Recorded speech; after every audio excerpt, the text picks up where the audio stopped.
we were talking why now for disclosure, but I'm more interested in why now for them. Why are they making themselves known in greater numbers now? And I have a definite thought about this. There's been a long-standing observation, predominantly for most of our time was somewhat low level. We got to a certain critical mass with science. We were able to take our domination of the planet into high gear. Radio and missiles and atomic bombs and everything else that we do, and computers, like all of that happened really fast. And we're this close now from AGI and all kinds of very advanced quantum computing, and that's gotten their attention. And they know we need to keep an eye on these people because these humans, they've discovered the keys to the kingdom. Welcome back to the transmission, my friends. The UFO UAP phenomena is one of the most multifaceted, mercurial mysteries of our time. It bridges philosophy, psychology, physics, consciousness, geopolitics, history, my most schizo tendencies. So it is one hell of an esoteric, encrypted onion. Truth be told, though, as obsessed as I am with the topic, sometimes I'd rather not go there. If the conversation is going to be too one-dimensional, too shallow, too opinionated, you're going to hit dead ends. And you're going to hit them quickly. But that is not the case when you are riffing with the great Richard Dolan. Just the opposite, in fact. He's been researching this phenomenon for decades. He's a prolific author. He's written at least 8 books by my count, including Alien Agendas, After Disclosure, and his latest, A History of USOs. But also, and most importantly, I think, he is a multi-dimensional, deep, open-minded thinker. Case in point, this conversation is just a dodecahedron of topics as they relate to the phenomenon. We touch on consciousness, the possibility of genetic manipulation, how tied in with the phenomena we already are in ways we may not even realize, psychical influence, guiding hands. We muse about the mysterious so-called legacy UFO program, and largely whether or not these entities should be seen as allies, adversaries, or just something far stranger. And with that, all the links that you will need for Third Eye Drops and Richard Dolan are in the description. If you'd be so kind, like, subscribe, comment, share, you know the deal, tickle the algorithm from all angles. Do subscribe to Third Eye Drops wherever you listen to audio podcasts. We've got hundreds of multidisciplinary mind melds with some really brilliant beings. And if you want more content, if you want to support these transmissions, initiate yourself on our new YouTube members page or at patreon.com/Third Eye Drops. We've already got members only full mind melds. We'll be doing Q&As where I riff on your topics directly and more. I'll also be releasing my little trove of Monroe Institute Gateway Process musings soon. And I almost forgot, Richard and myself will be attending what must be the premier UFO conference in the world, Contact in the Desert. I'm truly stoked for it. Not a sponsor, but if you want to attend, I did drop a link in the description that will secure you a discount. And with that, my friends, let's meld minds with Richard Dolan. The way this phenomenon is the most interesting by far is when you can discuss it in this multidisciplinary way that takes account for, so many different areas of the high weirdness. Because without that, it always feels either intellectually dissatisfying or dishonest, or like you have some preconceived notions you can't get beyond. And you're one of the few people in this space who can do that so skillfully. So you're like one of my favorite type of people to talk to. Some of the rarest. It's really, I'm really excited to be on your program today. And relating to your point, the thing about what we used to call UFOs, or now UAP, is it is incredibly multidisciplinary, as you're pointing out. 30 plus years ago, I started looking at this. I was still at that time thinking I was going to work my career in the world of academia and teach at some university.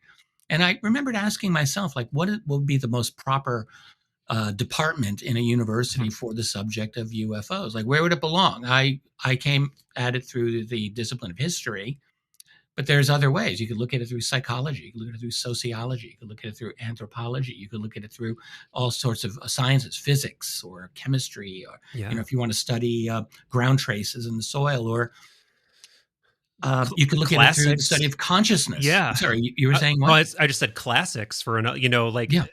Under a certain educated eye, you start reading like Neoplatonists and other esoteric texts, and it's just like yes. Okay.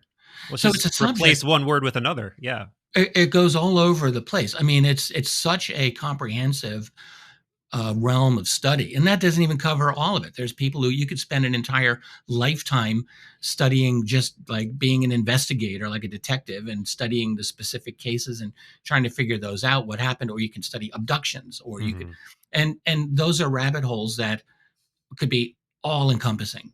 Absolutely. Yeah. So, it really requires, this is one of these subjects that you can see just how transformative it is simply by the number of disciplines that it impinges on in our world. Yeah. And on that note, it's always transforming, or at least where the spotlight is shining most recently, it's always in flux, right? Like with the emergence of people like Jake Barber, the conversation shifts to the consciousness angle pretty significantly. And I wanted to ask you about that directly. But so I mentioned that I had somewhat of a structure emerging, and I think it's just because I read Alien Agendas, and every major section of that book, I'm just like, this is juicy, this is juicy, this is juicy. And then I thought to myself, well, we could pretty much just follow this structure and spiral off from there, and it's going to be like exactly what we're talking about. One of, I think, the most in-depth multidisciplinary approaches to this conversation that you can have, while still also speculating and trying to have somewhat of a notion of what could really be going on here at large. But before we get into that, let's talk about some of these more recent emergences, because they're just so novel and they've captured my imagination and so many other people's imagination. And I think a good way to start on that note would be a question that I feel like I always bring up when I'm talking about this topic, especially to someone as educated as you, is the why now of it all. The what is it about now that makes disclosure suddenly, apparently, this more palatable thing for people who are on the other side of that opaque wall of government, intelligence, military, contractors, aerospace technologies. Why do you think it is that there's this sudden, not just uptick in these people coming forward, but why are they allowed to be coming forward? And like, what do you think the factors are that are motivating this? Yeah, as the years go by, I actually think that we control our actions less and less than we think we do, and that we are probably more and more guided by large trends that we really have no control over. And I believe that this is actually one of them. So that's the macro level, and then we can get into the micro level, which is maybe kind of what you're driving at. But the macro level to me is we are at we're on a particular track in our development as a civilization and as a species that is probably inevitable, in my view. We've mastered certain basic technologies that leads us to other things, that leads us to yet more, and we now have a digitally interconnected world where we're able to communicate, and so like none of that can be changed. And one of the things that we have done in the last century is we've collectively started to realize there seems to be another intelligence here along with us. And you could, if you think of it just theoretically, you could probably only go so long with that whole thing being kept secret from the rest of the world. Like probably in a long sense, the long view would have to be at some point it's inevitable that the rest of us learn. So with that, and then you look at the various pressures that are promoting this. So from the viewpoint of the insiders, people like to the extent that they're insiders, Carl Nell or Christopher Mellon or maybe Gary Nolan, and people who have connections to whether it's the military, or the intelligence community, or government contracts, like it's obvious that they have known for a number of years now. They've known. They haven't hinted. They're not guessing. Hal Puthoff is another one. Yeah. They know fully well that there's another intelligence here. This is not a matter of kind of, maybe, sort of for them. And so, but yet, there are people who have their own interests in getting this information out. A lot of them are, I really genuinely believe that they believe it's in the best public interest to do so. But it's also very clear that there's a lot of support from within those circles that it's time to get this subject out in the open, at least insofar as the technologies that derive from it, from that phenomenon, can be more openly studied. Yeah. And maybe, and this is, I'm not saying this is the case with any one of these people, but someone's going to want to make money off of this. It's too much advanced technology for someone to ignore, and enough insiders have realized those guys are in on it. We're not in on it. We need to change this up and shake it up so that we can be in on this as well. So I do believe that there's a big part of that that's happening as well. But it's also just, I think there's a certain inevitability to this whole movement where,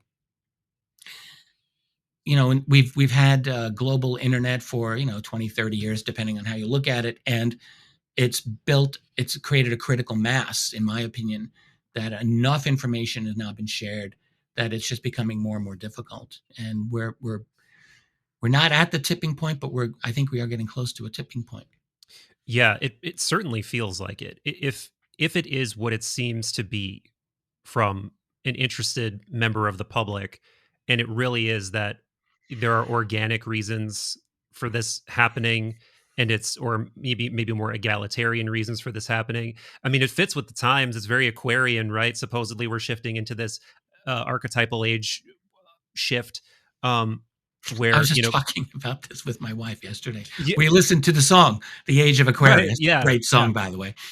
Yeah, and I thought, remember when people believe that? But there are people who still believe it. So I'm with you, man.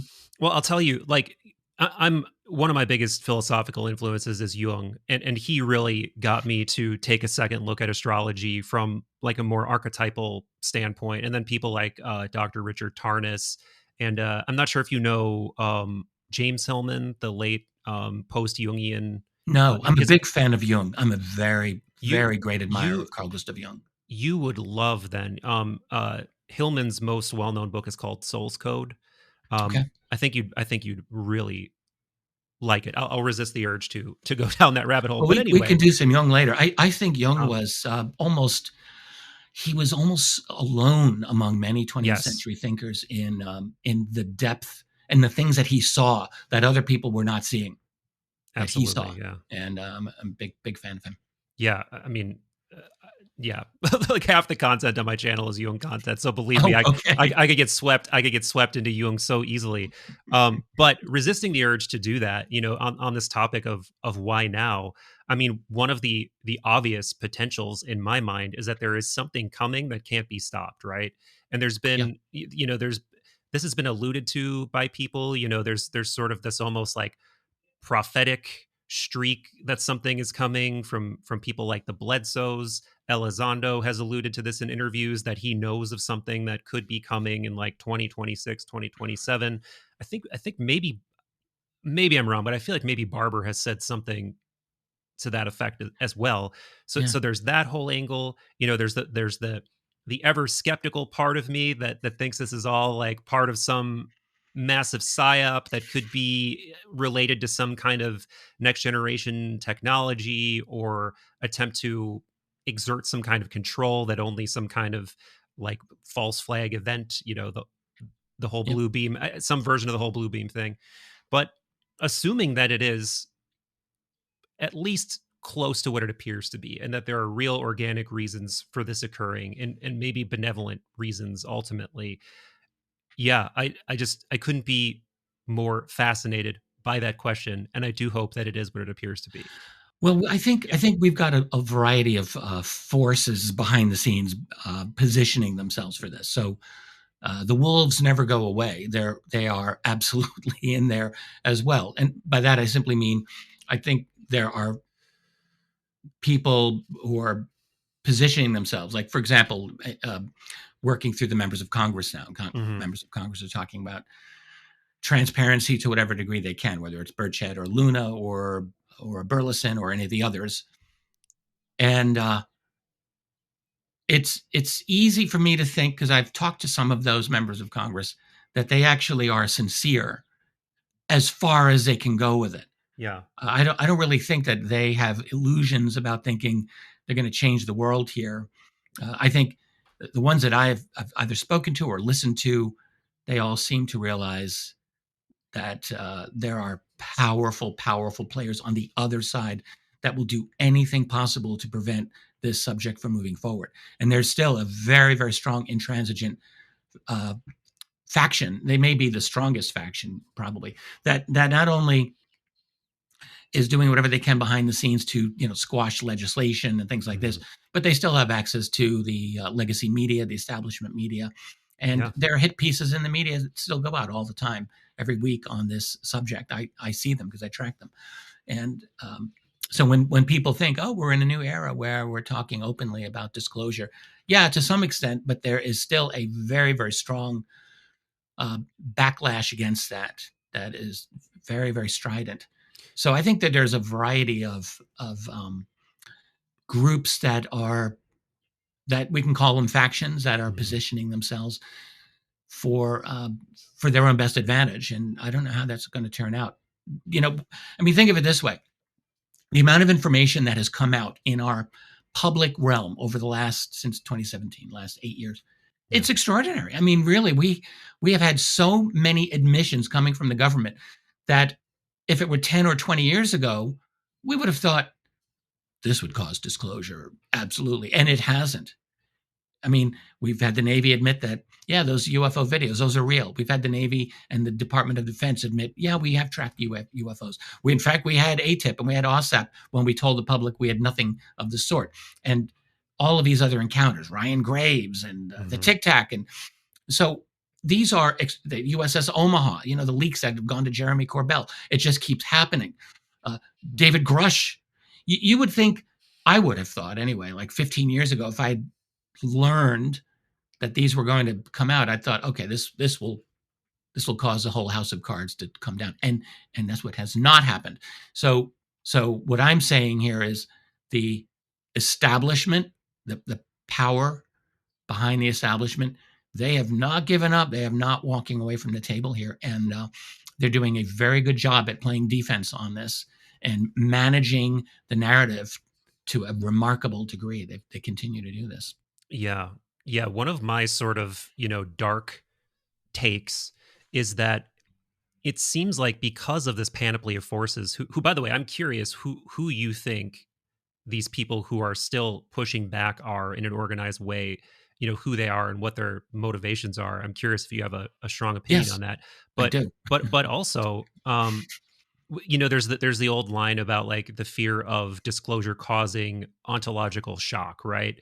But in a lot of ways, what I think it has done is cause, like, a kind of epistemic crippling, where it's just like there's so much that you can't fully make sense of it all. And even how much weight you give to each individual anecdote or theory is just, you must deal with this like 100x compared to what I've dealt with it, even as someone who's interested in the topic, just by virtue of the number of stories and people and books and ideas that you've interacted with. Mm-hmm.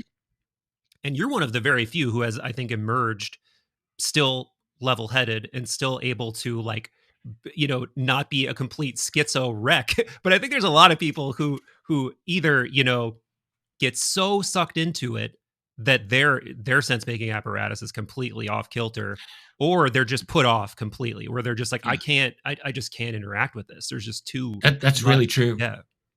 That is so absolutely true. This subject, I've seen it happen. I've had it happen to friends and people close to me, as well as people that I just know sort of marginally. And you can see this subject has a way, it can destabilize someone in different ways. It has definitely happened. And it has not happened to me. It's a weird thing. And I do think that I can handle a lot of personal stress in that way, and I guess that's a good thing because I've been studying this now for 30 years and more than 30 years, and it has completely upended my worldview multiple times. So, you're very philosophical, and one thing that has really helped me, honestly, throughout the years is developing a different, various spiritual approaches. One is a Zen Buddhist approach, which I've always been very, very close to. Not that I'm some master at Zen, I'm certainly not, but the attitude of being open and not being committed Yes. to a particular position. And as one of my favorite Zen books is titled Comfortable with Uncertainty. It's Pema Chodron, and it's a really great book. And she kind of taught me, this is 20 years ago, whenever I read it, like you can live with uncertainty. It's okay. I don't have to have the answers to everything. So there's still a lot of uncertainty that I have when it comes to this amazing subject of UFOs or UAP, like who's behind them, what's their motivation. I like to think about that. I like to speculate about who they are, and I don't mind being wrong. I don't mind changing my opinions. It's inevitable with a subject as difficult as this. Totally. Yeah, that's so important. Remaining epistemically humble and not overly, we're all going to have our biases and attachments to certain ideas, but not remaining Mhm. so overly attached to things that you become completely blinded and unable to discern what's real or what's most like what Occam's razor even is, right? Ironically, Yeah. I was just editing an episode with a friend of mine named Alexander Biner, who he used to run a channel called Rebel Wisdom. You may have stumbled across at some point. But very, very brilliant guy who is through and through a seeker.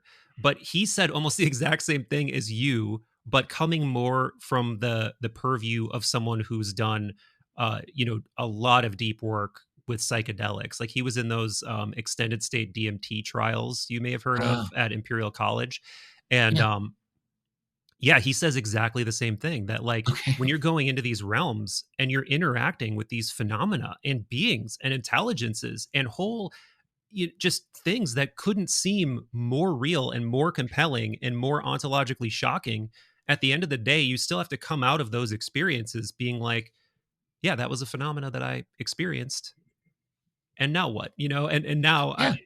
and he You still have maintains to it. live inside your own Yeah. mind. You still have to live your own life. And um, yeah. Anyway, I didn't Yeah. mean to interrupt. No, no, not at all. And he maintains a zazen meditation practice for that exact reason, to not be attached, and to be able to ground. Um, but now that I've sort of maybe given a little pivot point into consciousness, one of the other things that's just so compelling and novel to me personally is the whole Jake Barber story. And I've summarized it many times in the channel, but just to do a quick 10-second version, Jake Barber is this former special forces um, military. I guess he worked for a number of agencies and Yes, and contractors throughout contractors as his well. Yeah. Yeah. his career. But this guy seems to have very bulletproof credentials. Mhm. He and a group of other former special forces operators come forward. They say that they worked in crash retrieval, which in and of itself is incredibly fascinating and compelling. But then there's this psionics angle, this angle Exactly. where there are these what they call psionic assets who somehow psychically connect to these intelligences and invite them down, draw them down, summon them down, whatever verb you want to use, Yep. and that they're like integral to being able to do this work, and apparently have been doing this work for defense contractors, maybe the government, for a long time now in this air quotes legacy program, which I still don't know what that is, or how cohesive of a thing that is. Would love to hear your thoughts on that too. But Mhm. yeah, this addition of this psychical angle, I think, is yet Yep. another thing that can suck people in with a very strong tractor beam, which is it has done to me, or Me as it, well. it can put people off really, really strongly. But Yeah. Yeah. just for the added context for you, I also, right around the time his story broke, went to Monroe Institute and did their whole gateway retreat, and I did end up having a mind-blowingly ontologically impactful experience there. So I was already, super interested in the That's history of outstanding. it, reading Yeah. Bob's books, reading all the Project Stargate stuff, and then out comes this. It's just like the timing was almost disturbingly synchronistic. Wow. Very, very interesting. Well, it's funny. I've not done the Monroe Institute, but my wife Tracy has, and like you, she's got a very deep interest in this type of phenomena, anything relating to consciousness, essentially. She goes into some very interesting places with it, and I'm lucky because I get to talk with her about it literally every day, and it's fascinating. So, what I would say about this, the psionics connection in this realm is very, very interesting to me. I have, uh, it's funny, I have no problem believing pretty much all of it. Someone can criticize me for that. It's a really weird thing. 30 plus years ago when I tried breaking into this field, I was ultra conservative in my approach. That is very fact based. I didn't even care what I thought about the phenomenon, to be honest about it. I only was interested in documenting what I could document. And I think it's a great approach. I'm very glad. And I continue to do that despite the beliefs that I have developed. I always try to maintain my objectivity. But in terms of what I believe, there is no doubt in my mind that there is a realm, let's call it that, beyond these physical bodies of ours, and that every human being is probably able to open up space in their consciousness and tap into, let's call it a higher consciousness, God consciousness, whatever your word for it is. I believe that that's real, and I think that with the psionics discipline is just one more variation of it. Remote viewing is a variation of it. Other forms of psi phenomenon are all different variations of that, in my opinion. So I think it's real, and we don't have a proper science to explain it fully, but we're sort of getting there a little bit, and I think that's exciting. I mean, it's an absolutely, to me, it's an amazing thing to contemplate, because who wants to live in a universe where there's no mysteries, like, Yeah. where there's nothing that's unexplored, and there is this huge element of reality that, and by the way, I'm convinced that the other intelligences that are here interacting, they probably understand this very, very well, Yeah. and how to navigate their way through it. Yeah, there's an almost eerie chapter of Bob Monroe's first book, Journeys Out of the Body, and I just reread it recently because I'm considering making a piece of content about it specifically. But it's chapter 20, and it's not like really as much in the sort of narrative structure of the rest of the book. It's this speculative story that hinges on this idea that you're talking about, this idea that more advanced beings, in large part, if not completely, exist in this other realm. And that we are like sort of these life forms that have this like vestigial connection to that realm, but it's completely latent in most of us, and most of us don't. If we had, and we very well might, again, to just fuel the schizo part of this conversation, we very well might be surrounded by other beings and intelligences all the time, but we're so overwhelmed by physical consensus, flashy technological Yeah. reality, that we're just totally blind to the subtleties of it.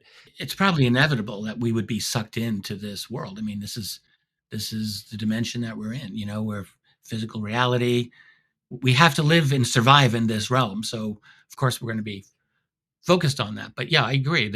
I think there's something else, and we may be surrounded by other intelligences. However, I would distinguish that between. I would distinguish that from potentially some of the things that we call UFOs. I don't know Yeah. that it's all the same.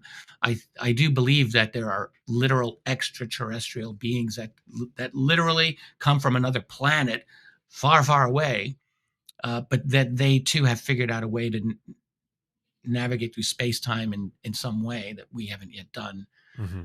and that some scientists think is impossible, but I don't think it's Yeah. impossible. But Yeah. there's also this other non or interdimensional aspect that might be a totally different thing for all we know. Yeah, for Yeah. sure.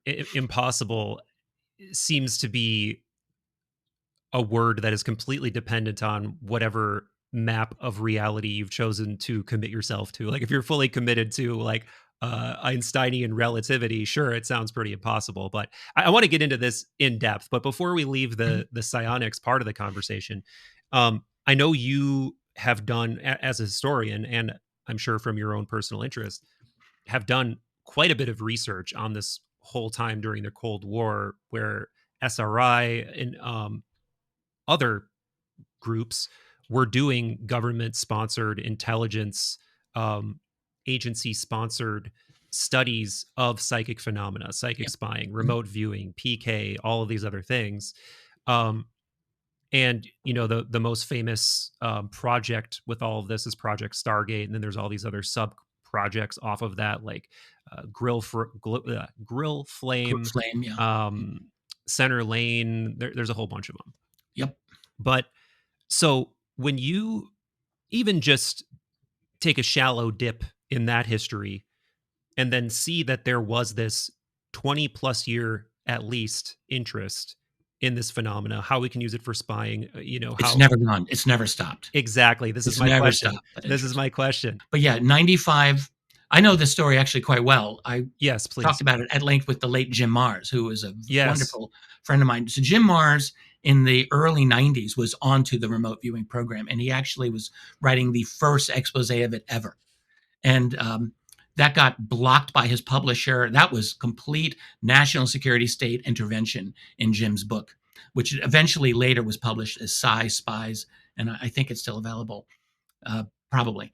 But anyway, that whole thing got stopped. But I don't know all of the details, but I would bet, I'd bet a lot of money that it was that impetus by Jim Mars that led to the whole thing spilling out in 1995. And Ted Koppel did a thing on ABC, Uh-huh. talked about it, and it comes out. And then if you check out those news stories at the time, they were all emphasizing how, well, yeah, we didn't really get any good intelligence out of it, wasn't all that useful. That's all BS. It was extremely useful, it was extremely valuable, and they never ever for an instant stopped doing it. They just used all kinds of quiet contractors, all on the DL, but they would definitely send out their targets to these various groups. Absolutely, that has never stopped because it's too good. It's too on target. It's too uncanny. They can't. And back in the early 70s when it started, the whole remote viewing thing, actually, in my take on it. I don't know if Russell Targ and Hal Puthoff would completely agree, but I believe that it came almost out of the MK Ultra Yeah. mind control program of the 50s and 60s. And in fact, I know for a fact Sid Gottlieb, who ran MK Ultra, was extremely interested in the remote viewing um, program and he wanted Hal Puthoff and Russell Targ to start giving the subjects hallucinogenics Oh, for remote wow. viewing. And they were like, absolutely no way. We're not going to do that. Get the hell out of here. And they did not work with Gottlieb, as far as I understand. But there's this definite crossover. The whole point of all of this was for the US national security apparatus to utilize the powers of the human mind. In the 50s, it was all like, can we create a Manchurian candidate? Can we capture someone's soul or their mind? To what extent can we do that? And they had no compunctions about that, and we know a lot about that. And the Russians were doing it, the Chinese were doing it. It's not like we were the only ones, but it was a kind of below the surface arms race in a sense. And that, I think, how that morphed into remote viewing and psychism, we kind of know that the CIA approached SRI in the early 70s Yeah. with the interest of doing this, and Hal Puthoff found Ingo Swann Yeah. in early on, and the rest was history. And it was really an amazing.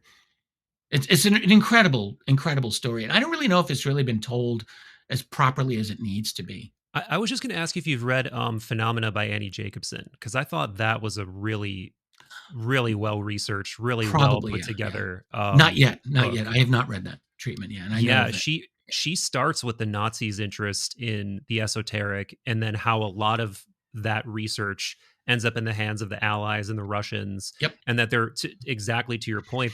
There's a pretty clean line from World War II to MK Ultra to all of the experimentation that went on at SRI and what becomes Project Stargate. Yeah. And like, Andrea Puharich and like Mm-hmm. all of these characters come together in a way that she fleshes out really, really well. I'll have to read that because I, I'm I sure think it's a you great book. I think you'd like it a lot. It made me even more interested in this topic and even more curious about what's going on. She like currently and what happened post 1995, and she does point to some things that continued that she draws as tied at least loosely to these programs, but it's not nearly as sexy as the full blown remote viewing psychic spy stuff. Well, look, I'm not really an insider expert on this, but I'm going to tell you and the listeners, whatever they're doing, they are so far beyond ordinary remote viewing. I think they're going to make anything that we learned with remote viewing look like kindergarten level stuff. I firmly believe there are programs going on right now that are leagues beyond what we call remote viewing. Yeah. Personal opinion. My wife agrees fully. It's not that I'm some expert, but we talk to people, and what information comes my way makes me think, oh no, man, they are like we really learn just we're learning the unclassified version of that stuff, Yeah. and I think it goes way more potent than what Have you're you thinking in have terms you of we're talking like remote influencing and beyond. I think is what they yeah, can probably do. it's so yeah, giving yourself room for these things to truly exist is terrifying in some ways, but so Mhm. I just can't resist.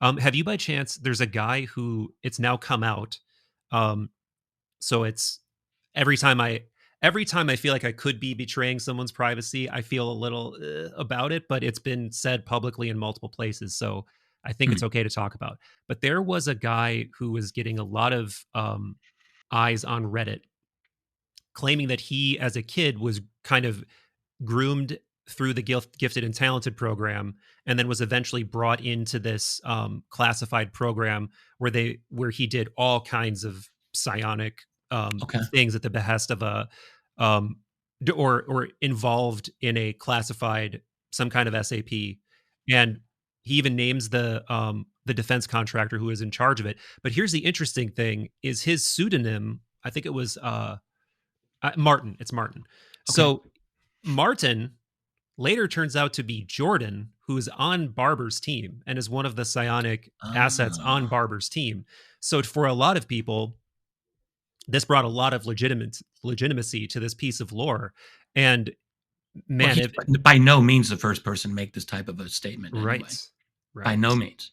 yeah. So with the people you talk to, of course, not asking you to betray anyone's trust, but are there even any loose irresponsible anecdotes you may have in your bag regarding the connections here on whether specific to what I just mentioned or not? Yeah, sort of. Yes. I, in, in fact, Tracy and I both have spoken to a number of individuals who you go back to the 1950s and 60s,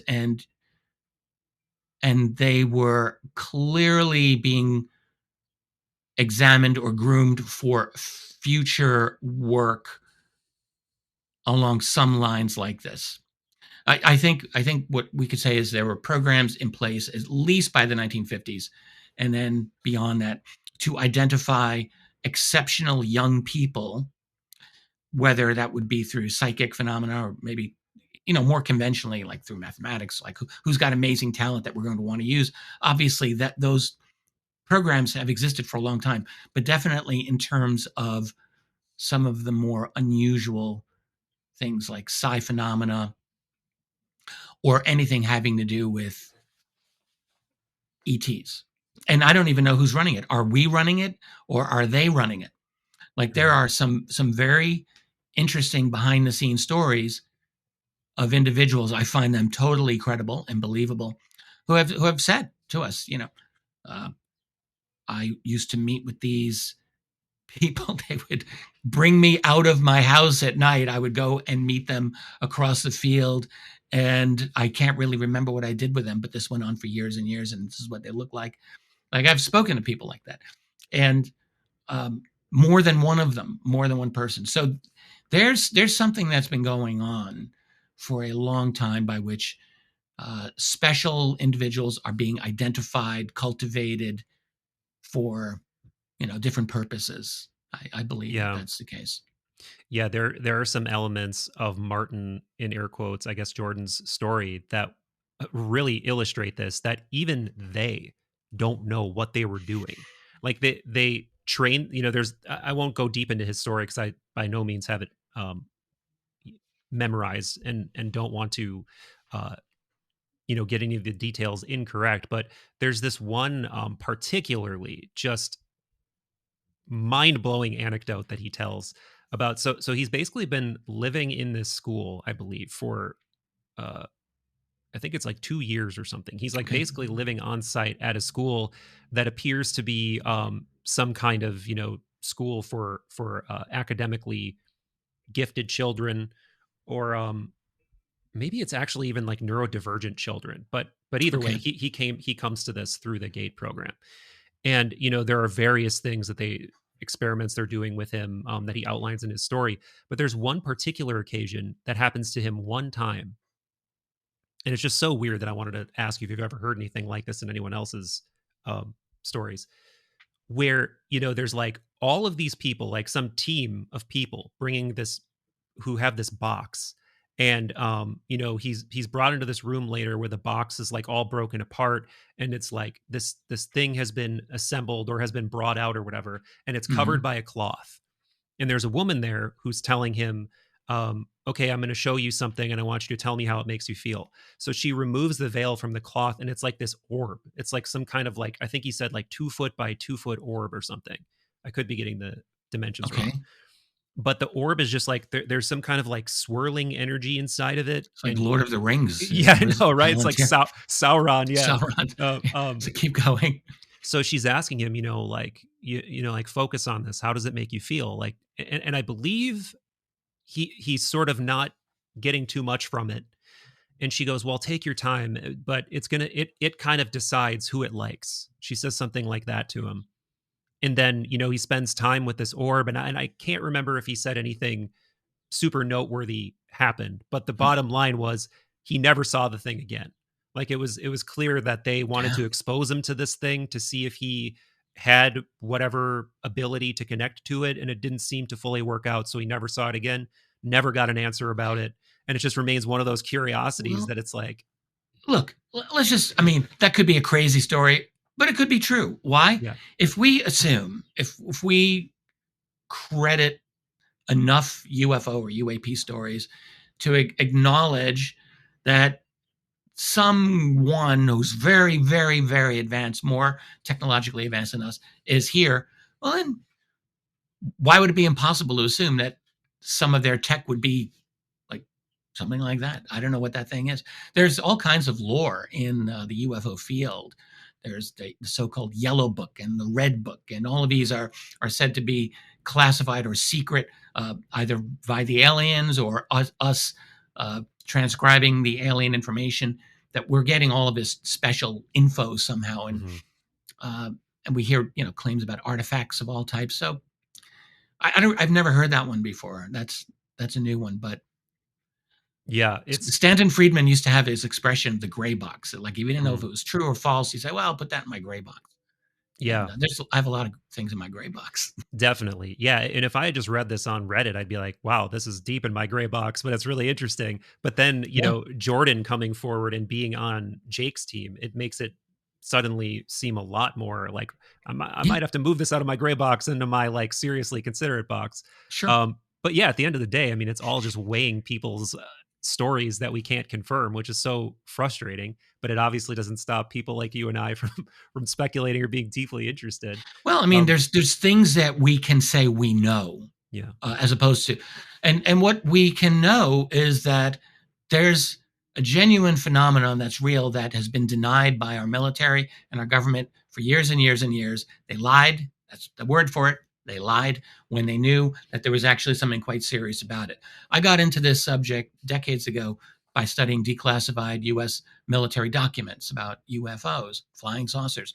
And what was proven, this is not speculation, this is proof, is that they were having astonishing encounters with objects that were described as looking like flying saucers, because that's what they apparently were. Silver, metallic, reflective, disc-shaped objects that attempts to intercept failed, that could literally fly circles around our aircraft, literally, and zip off, hanging out over sensitive, areas where they weren't supposed to be. I mean, all of that we have documented in quite a large number of declassified documents.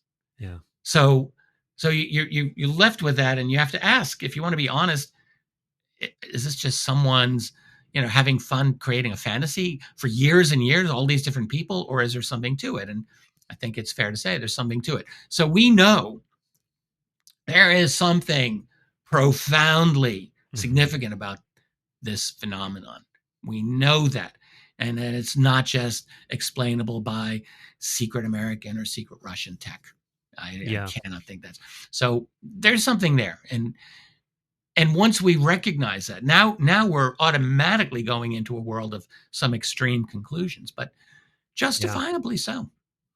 Well, speaking of potentially the most extreme conclusions, and also going back about as far as we can with the phenomena and how it may or may not be interacting with us, one of the things that you really resurrected for me and took out of like the deep gray box with the first part of Alien Agendas is the idea of genetic manipulation of some sort.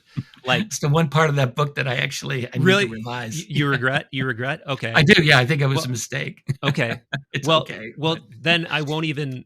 I mean, why don't you address it however you want to? Because I thought it was interesting that you took someone who was an outsider, an academic who was my old friend Colleen Clements. And we're citing her work as a way to be like, look, this microcephalin, is it the microcephalin gene allele? Yes. Suddenly shows up in the human record, and we get massively more advanced very quickly from there. Yeah, I don't know if I believe that anymore. I put that idea out there. It was about 5 years ago, and Colleen, she died earlier than that. I think around 2014 or so. She was really a great lady and a brilliant friend. I will say that. And she had this idea. And, to be fair, she was writing about this in 2007, 2008. But what one has to understand is in the last 2 decades of paleoanthropology, that field's been going through a series of revolutions. And so when I look at what this is a very strong interest of mine, is human origins.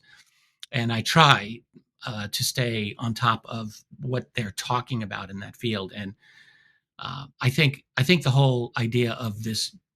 So of the idea, I'll just say this for the listeners, and then I'll say why I don't believe it anymore. The idea, and in fact, I've already written my revision for that. I just haven't published it yet, but I'm going to. I've already written it out. It's all ready to go. But the idea being, yes, there's an allele. Allele is a variation of a gene, and this particular gene called the microcephalin gene is said to have a lot to do with human brain development, and the gene is like we can gauge that it's anywhere from 14 to 60,000 years old. We don't know when it happened. So it could be as little as 14,000 years ago, which would be really well, when we talk about in earlier years, we used to talk about the human creative explosion. And so that's like all the cave art, like 40,000 years ago, and the amazing sculpture of a lion shaman that's from what is now Germany, from I think 38,000 years ago. It's an extraordinary beautiful piece of artwork, high level. Whereas a few thousand years earlier, human beings were not creating anything along at that level. That's true, like it's true. So when did we start with this incredible level of representational art? 40 plus thousand years ago in various caves. But the more I look at this, I that is a fascinating thing to do. But the microcephalin gene is, in my opinion, not the explanation for it. We, first of all, you could see the whole development of human complex language. We still don't have a proper handle on that, but the bow and arrow, that was clearly invented 70, 80,000 years ago, at very least, in southern Africa. And a lot of other variations and symbolic art. Like if you go down to, there's some caves in southern Africa now, where at least 100,000 years old, where you can see evidence of representational symbolic artwork. Not quite at the level that you get in the French caves, but it seems to have started around 100,000 years ago, possibly even earlier. And like any of these, like, they happen incrementally. And then I think maybe by 40, 50,000 years ago, we might have hit a certain critical mass by which we were able to go even further. But I guess what I'm saying is I don't any longer subscribe to the idea that it was this genetic thing. Now, it's not, I'll say it's not impossible that that a genetic mutation having to do with neurodensity of the human brain occurred around that time. There is a lot of talk about this, but my perspective now is like, there is no way that I am qualified to get involved in that discussion. Yeah, I feel it was inappropriate, frankly, of me 5 years ago to toss out this idea of the microcephalan gene. I wasn't qualified. I didn't really have any knowledge of that. And I was just going off of some interesting ideas of a friend of mine that I just think it's incorrect. And I need you to just own up to it. So I've already written the revised version of that for Alien Agendas. And so what I believe, what I think is that we have been observed for a long time. Like, I believe that. And the real question is, have we been manipulated? And yes. And it's an attractive thought to say that we have been. But when I look at the story of the development of Homo sapiens is far more complex than I ever thought it was 10, 20 years ago. It's really complicated. Like, I can't even begin to think how we would have gotten that genetically. First, it's very humble of you to admit that and not try to fight that. But two, yeah, I completely agree. It's like, because, I mean, let's just zoom out, right? There's something incredibly peculiar about the Earth. There's something incredibly peculiar about our solar system, at least relatively. Like, I'm not an astrophysicist. I understand there are other like potential, places that could support this kind of carbon-based life. But there is something incredibly, at least relatively peculiar about our planet, about our circumstance astronomically. And then there's something very peculiar about human beings. And then there's something very peculiar about human consciousness. It seems like we're the only ones who create art, use language, seem to have, well, I guess I don't know what the experience of a dolphin is, or any other or lower mammal or organism is for that experience. Maybe they're in some kind of like what we would consider to be mystical state with their surroundings. Oh yeah, don't rule that out. Yeah, I would never rule that out. Yeah, I think intelligence is a natural expression of life itself as an adaptive trait. All life forms have to have some level of intelligence. Right. Like, it's innate, because all life forms are competing for energy resources in order to live. Whether they're plants, which I firmly believe have a kind of intelligence that they're operating with as well, but then animals, which, what defines the animal is that it eats other life forms for its survival. And so they eat plants, and then they'll eat other animals. And so they must develop intelligence, because they're all in a predator-prey environment. And so intelligence is a clear evolutionary adaptation that would benefit any species. And so I think all species, over enough time, if you have an ecosystem that's rich enough to support it, they are going to develop intelligence. Dinosaurs had a certain level of intelligence. It's easy to forget. We have a different level. What I think makes us unique is that we developed intelligence because we had to create a completely different way of existing once our ancestors left the trees, and they're walking now. And so that frees up those front used to be legs, now they become arms, and they and and we learned that we can manipulate our environment, and that by manipulating our environment, that was more effective with more intelligence. And so Yeah. we began to select over time for intelligence and for better ability to manipulate, because that was our secret sauce, our secret strength. And it took a little bit of time, but I think that this body plan that we have, I would be willing to bet that on other worlds, this type of body plan is going to happen.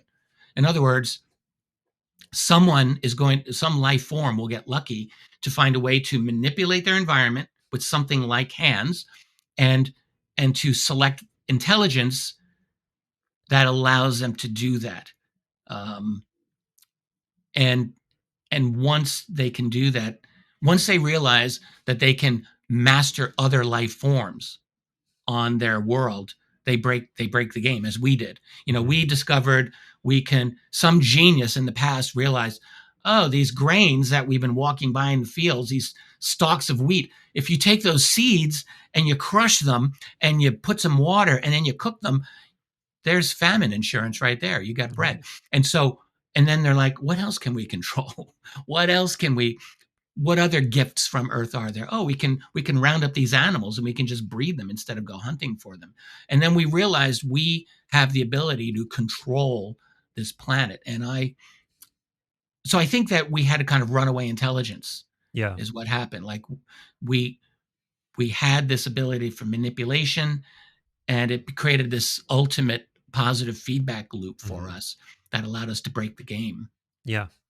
Yeah. And I guess the question is, how guided was that, if at all? I mean, I'm I'm very close to Platonism in my own sort of Hmm. philosophical disposition.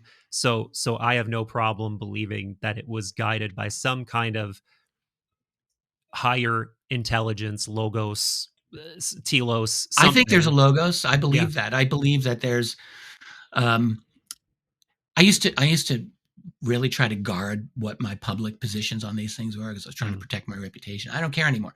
So what I believe is that there is a divine intelligence that we are immersed in.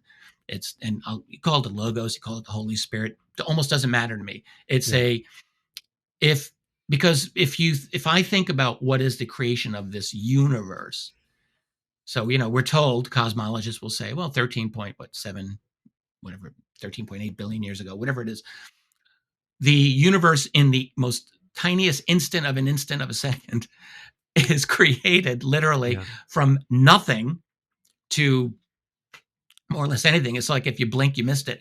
So I asked myself, the amount of energy that was necessary to create all the matter currently in the universe had to be produced in that instant of a second. How could that be anything in my mind? I can't think it's anything other than a divine intelligence, like Yeah. a omniscient type of intelligence by our standards. That's God, let's just say. And and so the God intelligence, I could easily imagine, permeates every portion of reality, Yeah. and it's there. Um, and so, is that what's guiding our evolution? I tend to think that the development of our intelligence is following a kind of some kind of law, like some kind of Yeah. Yeah. law of development. And it's just like, do you invent or you discover mathematics? Well, I think Penrose said, I think we discover it. Yeah. And that sounds right. You discover it. He The principles are there, right? right.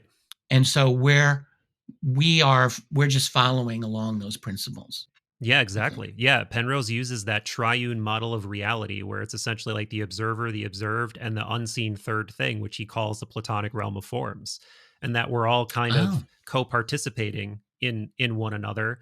And mathematics exists in this realm of logos, or what the Platonists would have called nous, in this like noetic realm where there are these divine intelligences, but also immortal principles, mathematics, geometry that are embedded within the fabric of reality. And the more you sharpen your own logos, the more you're able to access those things in some sort of a limited way. And by the way, the added fun part of Platonism, particularly if you're willing to do the work and like read all of the Neoplatonic thinkers, it is replete with not just intelligence in the form of mathematics, but beings. Beings that you can have relationships with, beings that you can have work through you, archetypal deities that are like there to be channeled through you. And that has so many interesting parallels with the phenomenon.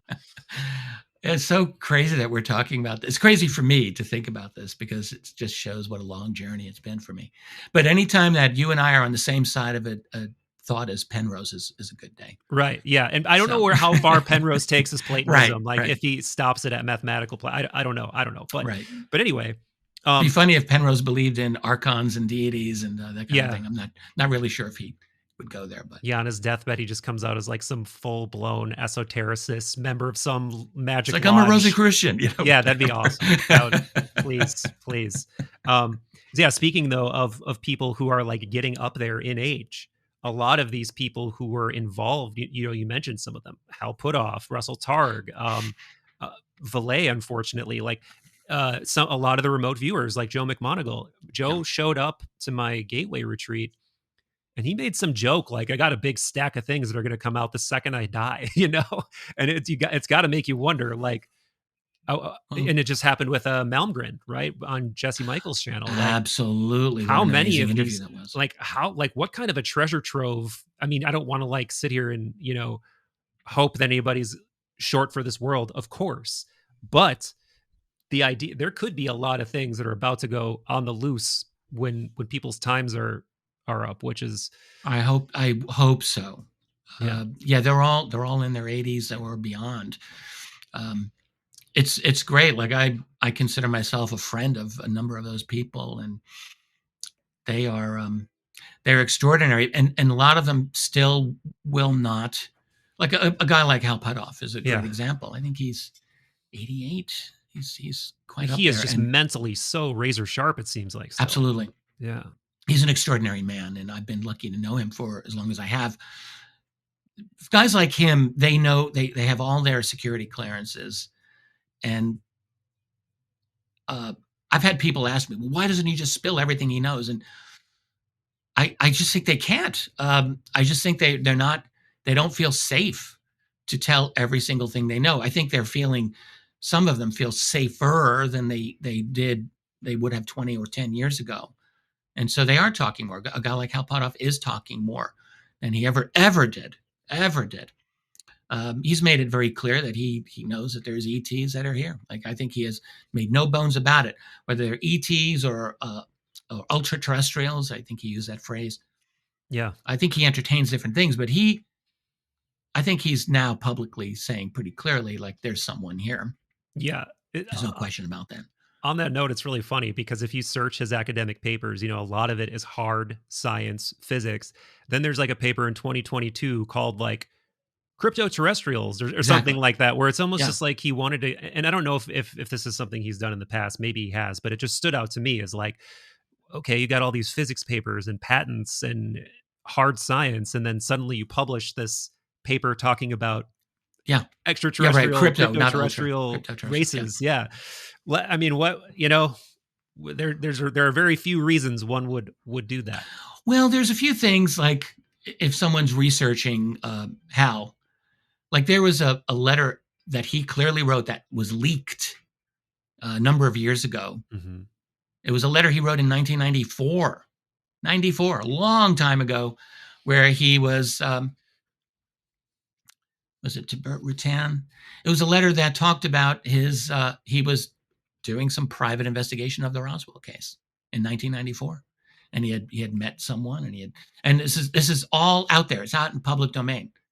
So he clearly has been deep into this. It's been known, but he's always had to be very careful, of course, about what he says in public. And his paper on the crypto-terrestrials just a few years ago, I think, put it a little bit more out there. And when the Davis Wilson notes leaked, I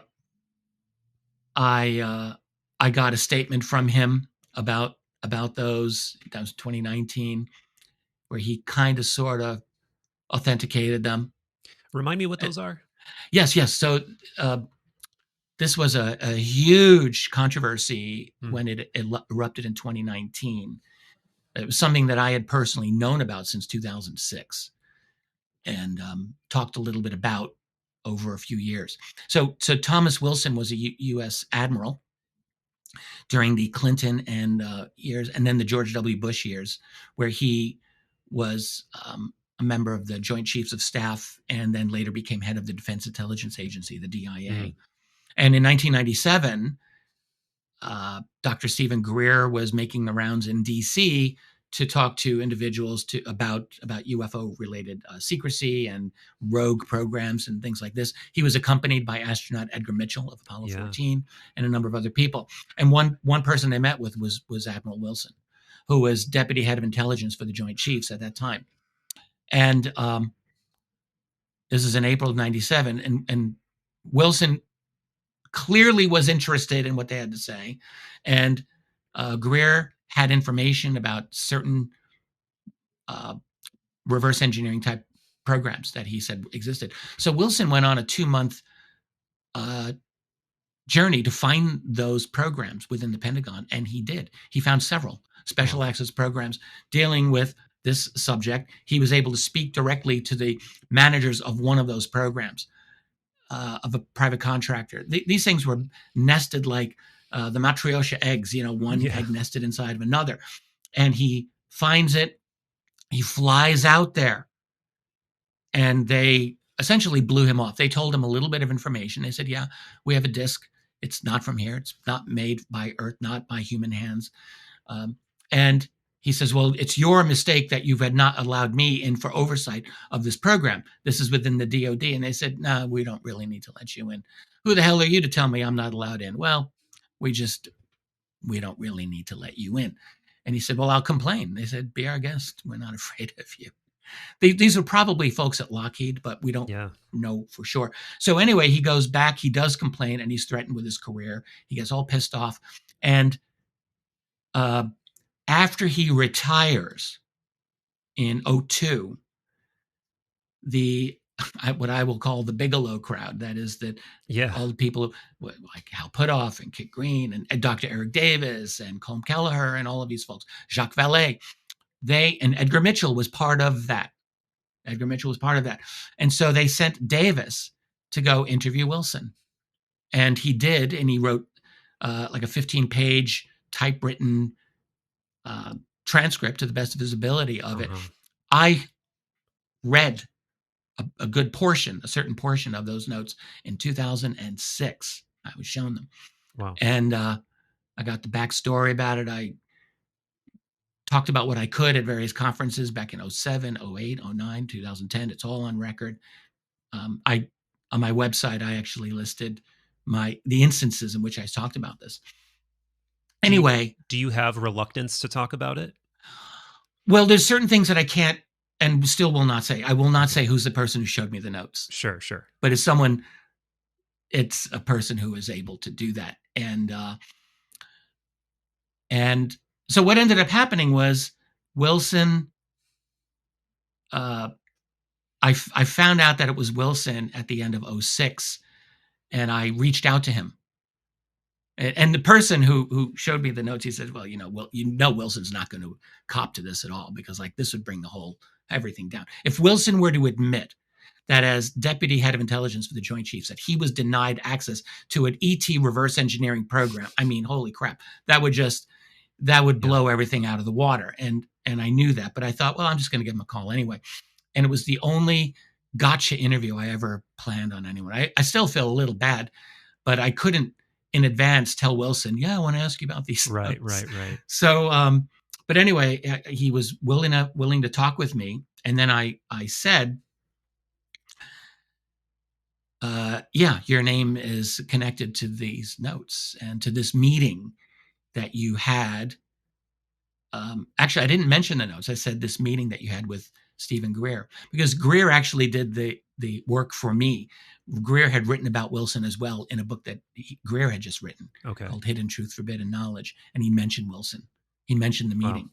And so I was able to just get Wilson to admit that, yes, he did meet with with Greer and Edgar Mitchell. But then he got really angry and ended the call very quickly after that. He did not want to talk with me.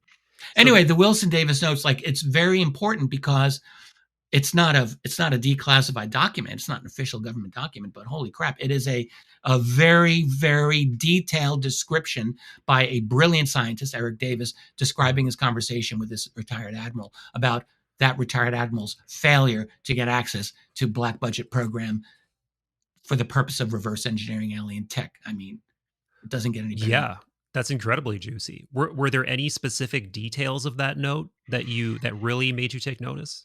Yes, many. Many. I mean, there are all kinds of names that were mentioned in that note that when you know the players involved, you realize this is legitimate. The name of Oak Shannon, a lot of people don't know who he was, but when you see that name in there, you're like, oh, okay, we're onto something here. Or other names that are like these little Easter eggs that are hidden in there, where you research them and you realize the name Mary Elizabeth Elliott is one. And who is she? She was a woman, and she was associated with another man named Jeffrey Griffith. They're both listed at the end of those notes. Mary Elizabeth Elliott worked, I think, for TRW. Yes, that's right, back in the 70s and 80s. And she and Griffith, and I believe he is still alive, he won't talk to anyone. They had some, we're still not 100% sure, but they had some kind of sighting and experience. And she, through her experience at TRW, I think, had a tremendous amount of knowledge about some of the inside workings of this. And I think he was her friend and lawyer, if I get this right. But anyway, their names appear in these notes.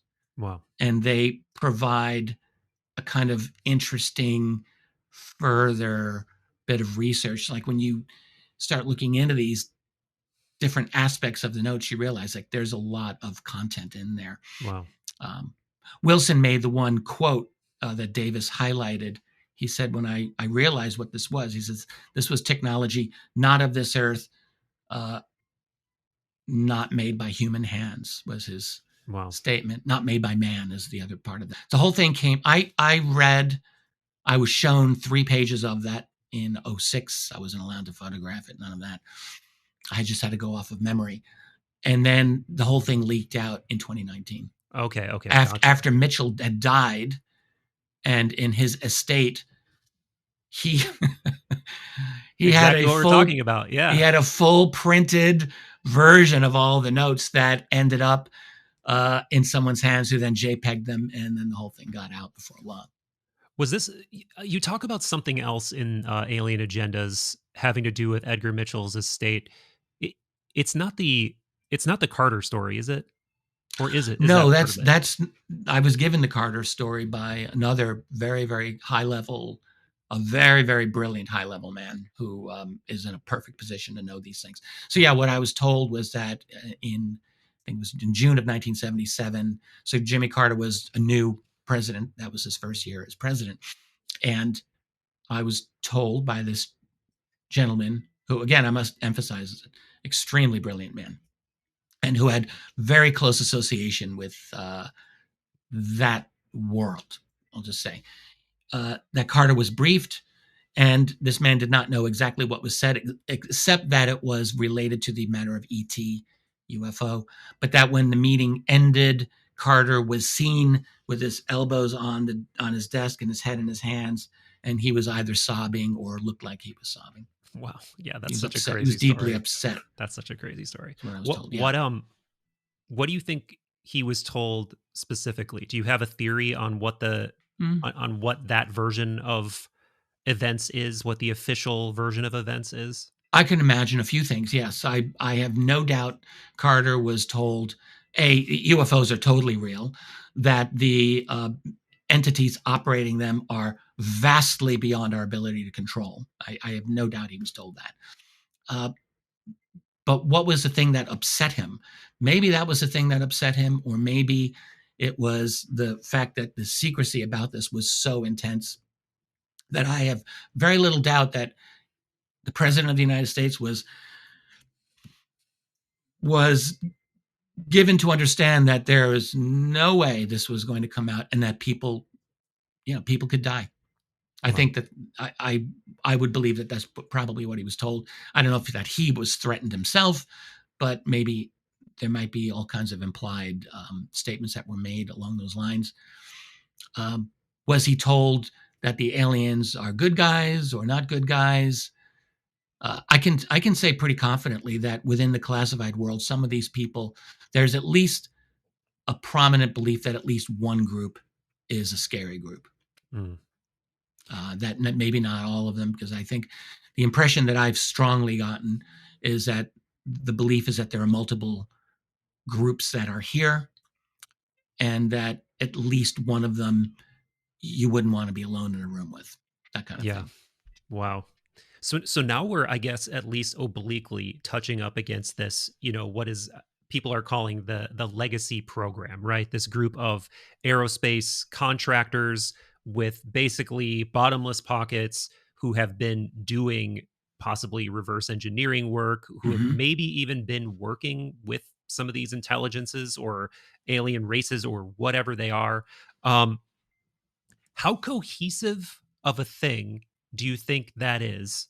Or is it just like a loose term for these efforts to do like what I was just talking about?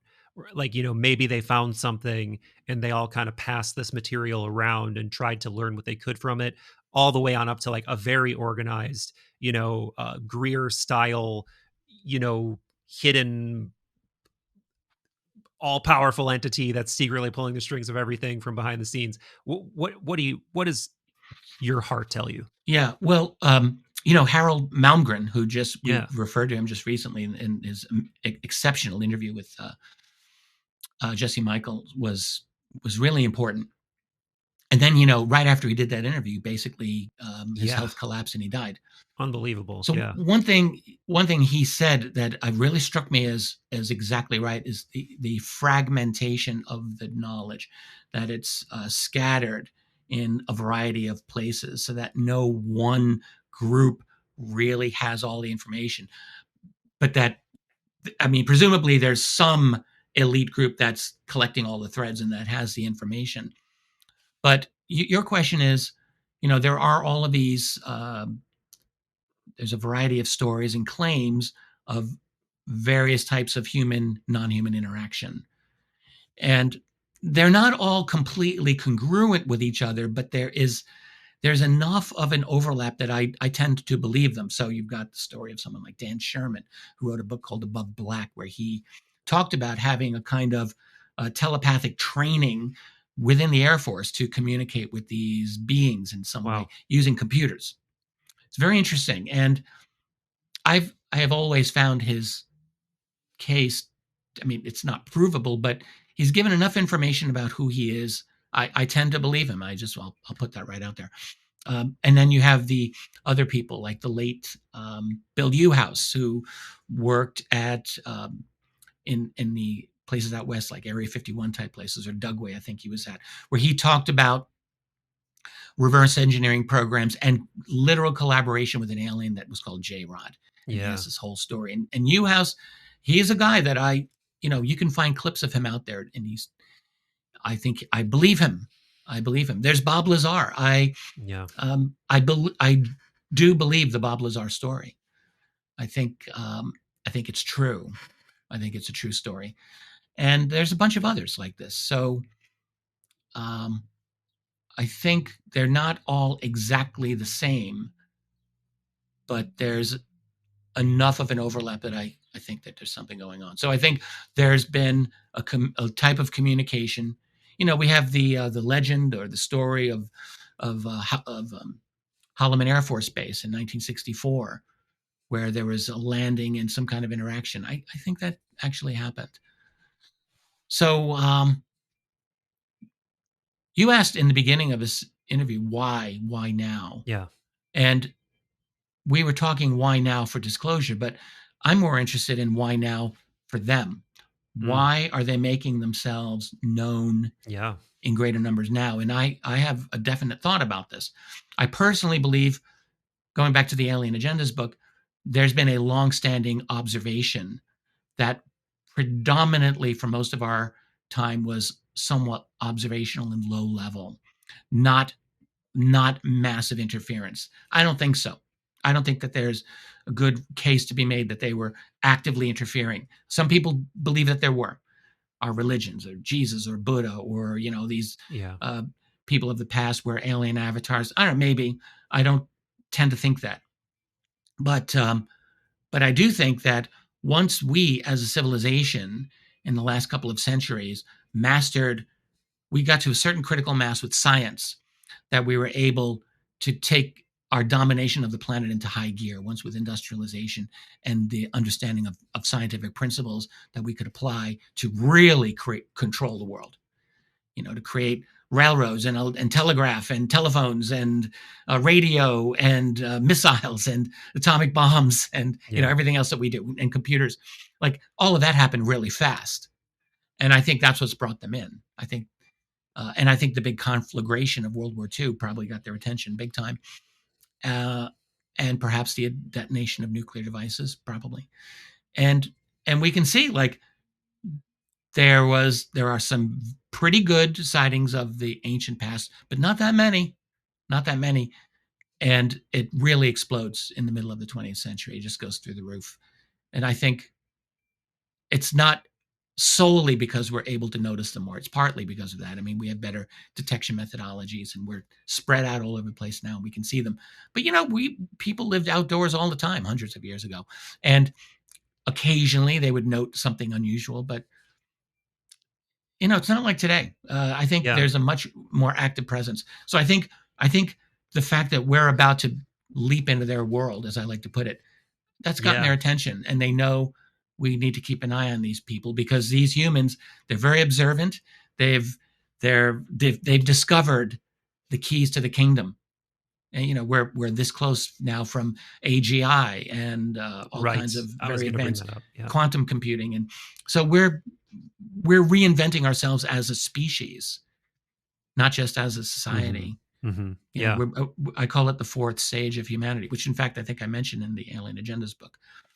We're fundamentally creating a new form of human social organization, and basically probably turning ourselves into a different kind of a species in a way. Yeah, absolutely. Yeah, the topic of ancient sightings or lack thereof is really interesting, because it's, depending on how esoteric you're willing to go.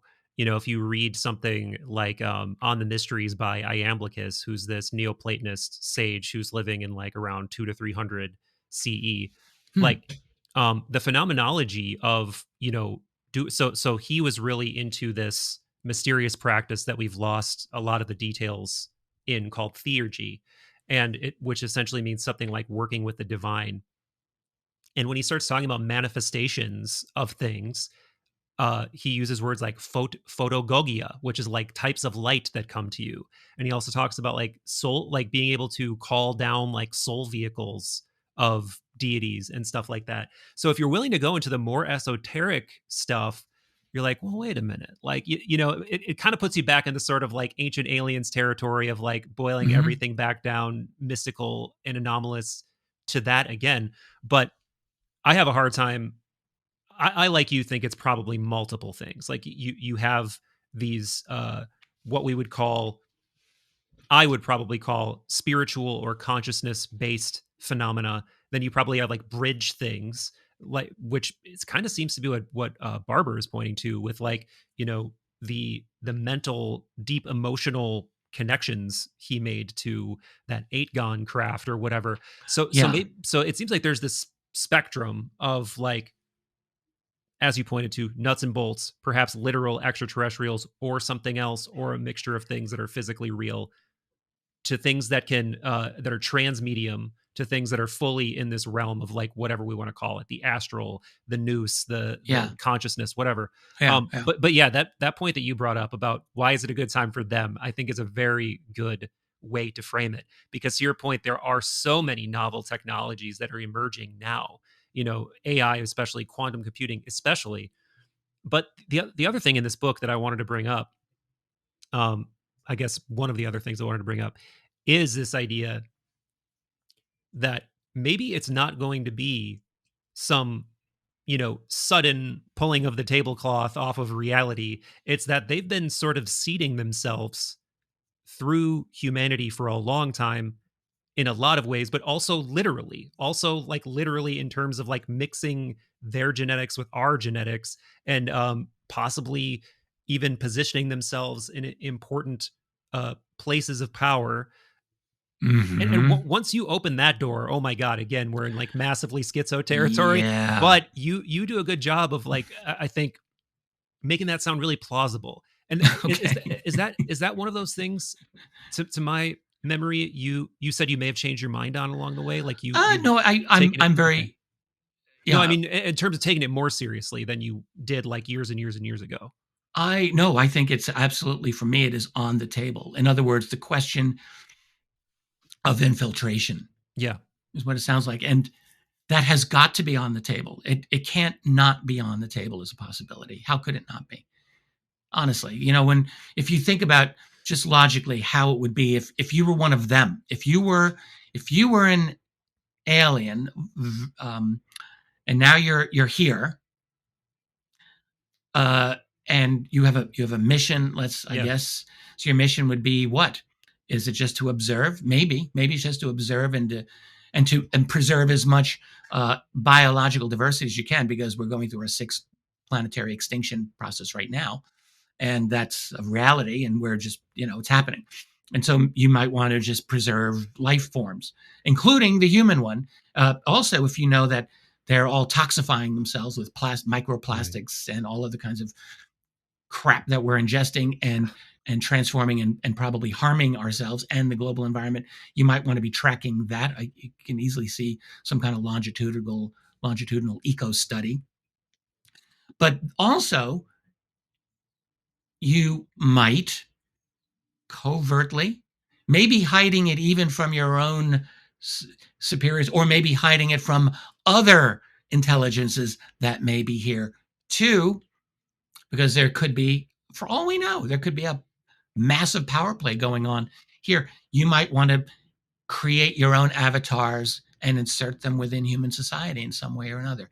How many researchers have I talked to who have told me exactly this? Like good researchers who are convinced that there are human looking others that are infiltrated and living within our society, often just having ordinary lives, but they report back to, their hierarchy. Is that complete nonsense, or is it just science fiction, or could it be true? Well, I would say it could definitely be true, and there's a logic to it as well. It's not hard to see the logic. Right. And then when you combine that with a number of accounts that all of us researchers have gotten, myself included, of human-looking beings that don't seem quite like the rest of us, you do have to wonder. But it's a theory.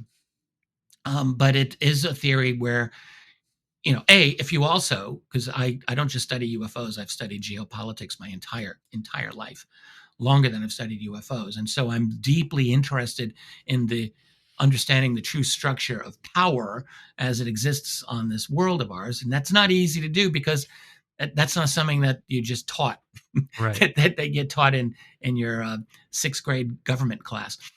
You got to figure it out. And so, but you realize that there's a very small hierarchy at the top of the human pyramid. It's there.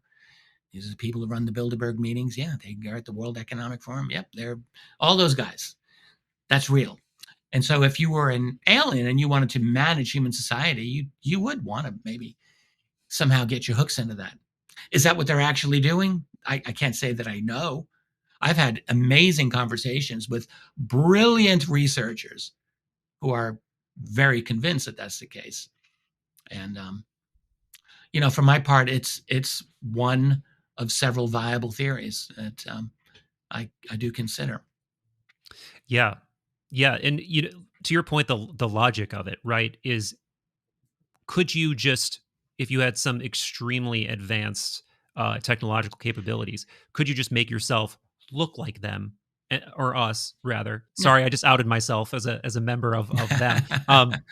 Well, Could you, yeah, you could do that, but yeah, you I you think you don't could. but you don't know necessarily exactly where they're at in their development unless there's something about you that is fundamentally the same. So maybe there needs to be actual mixing of, genetic material to pull, I guess it depends. See, I go right to the sort of pronoic conspiracy of if they're Mhm. trying to assist us in our evolution or our status or whatever. But of course, there's easy. They would, though. A lot of them would want to Yeah, assist us because they'd be looking at us and they're thinking, okay, so these people, they're smart. Like they would see that. They would see that have we have the fundamental thing in common with them, which is that we have the ability of engaging in abstract intelligence, mathematics, and science, and like we can do at maybe a lower level what they can do. So we're like them, and but they also see that maybe like them too. All of our developments really came around, in my opinion, as a result of collective violence, yeah, warfare. I mean, that is our. We don't like to admit this about ourselves, but that's how. If you really look at all of our technology, all our development, it's all that. It's all based on collective violence, human groups against each other, competing for our extreme territoriality and control over resources, and we fight, fight, fight, fight, fight, and kill. There has never been a period of human history when we have not done that. And you go back through our prehistory, and we've done it. Some of the earliest fossils of Homo sapiens and Neanderthal skulls, they've got like puncture holes in them from being hit with blunt objects and arrows and things like that. Like it's very, and to say nothing of things like cannibalism and the like. All of that's real too. We have been engaged in hardcore violence against each other since forever, and so they're looking at us and they're thinking, these people, they're smart, but man, they're super violent, and we just watched them do World War II, and that was pretty bad. And now we got, in the second half of the 20th century, we watched them detonate over 2,000 nuclear bombs from 1945 to 1998. I think we detonated over 2,000 atomic bombs, nuclear hydrogen bombs. So there's that, and all the other stuff that we do. Genocide. How many genocides have taken place in the 20th century alone? A lot. They're watching all of that, and they've got to be thinking they're going to have soon. They're going to have strong AI. They're going to have quantum computing. They're going to have yeah, nanotech. They're going to have like all the crazy stuff that we have, and they are hyper violent. What do yeah, we do about that? So you could see that they would be thinking, if they have our interests in mind, they may or may not, I don't know, but they would be thinking, yeah, we need to find a way to chill these humans out so that they're not quite as hyper maniacally aggressive. yeah, yeah. It could just be like a kind of benevolent eugenics or something. I want to believe that. I want to believe that. And yet, But one of the it would take away a bit of our edge, though, too. I it mean, would. It really would. it Yeah. absolutely would. And it's funny how many, this if there is something secretly being seeded into popular stories, whether by the human unconscious or some group that means to, that seems to be the biggest taboo, doesn't it? This idea that you you it's fundamentally evil to cripple a person's agency, even if their agency is going to inevitably cause harm or death. Like even just think about Yeah, the Avengers, right? Like that's what it ultimately comes down to. Like the whole story of like Thanos, right? He I his actually am not familiar with this. Oh, I mean, I okay. can't Well, believe that his overall, I'm so totally out of he's it. he's this huge cosmic villain alien Yeah. basically, and he wants to wipe out half of the universe's population to essentially save it from itself because it's going to like Oh, destroy itself, whatever. But the heroes of the story preserve agency and at the cost, right, of basically prolonging collective life, because we all agree like, no, you can't take away somebody's agency and their liberty and their yeah, yeah, ability to, and whatever modicum of free will they have. That's like yeah. the ultimate wrong. So in some I way, like totally agree with that. I we're so, completely agree. Yeah, and I agree too, but yeah. also to your point, maybe higher intelligence, if it exists, knows that to a degree we need to give up some of the edge, but maintain some of the edge? And Well, where that balance is a very interesting it's question. the process of domestication. We've Yeah, domesticated ourselves. So, true. you think of animals that we've domesticated, sheep. You think of a wild sheep compared to a domestic sheep. Very different creatures.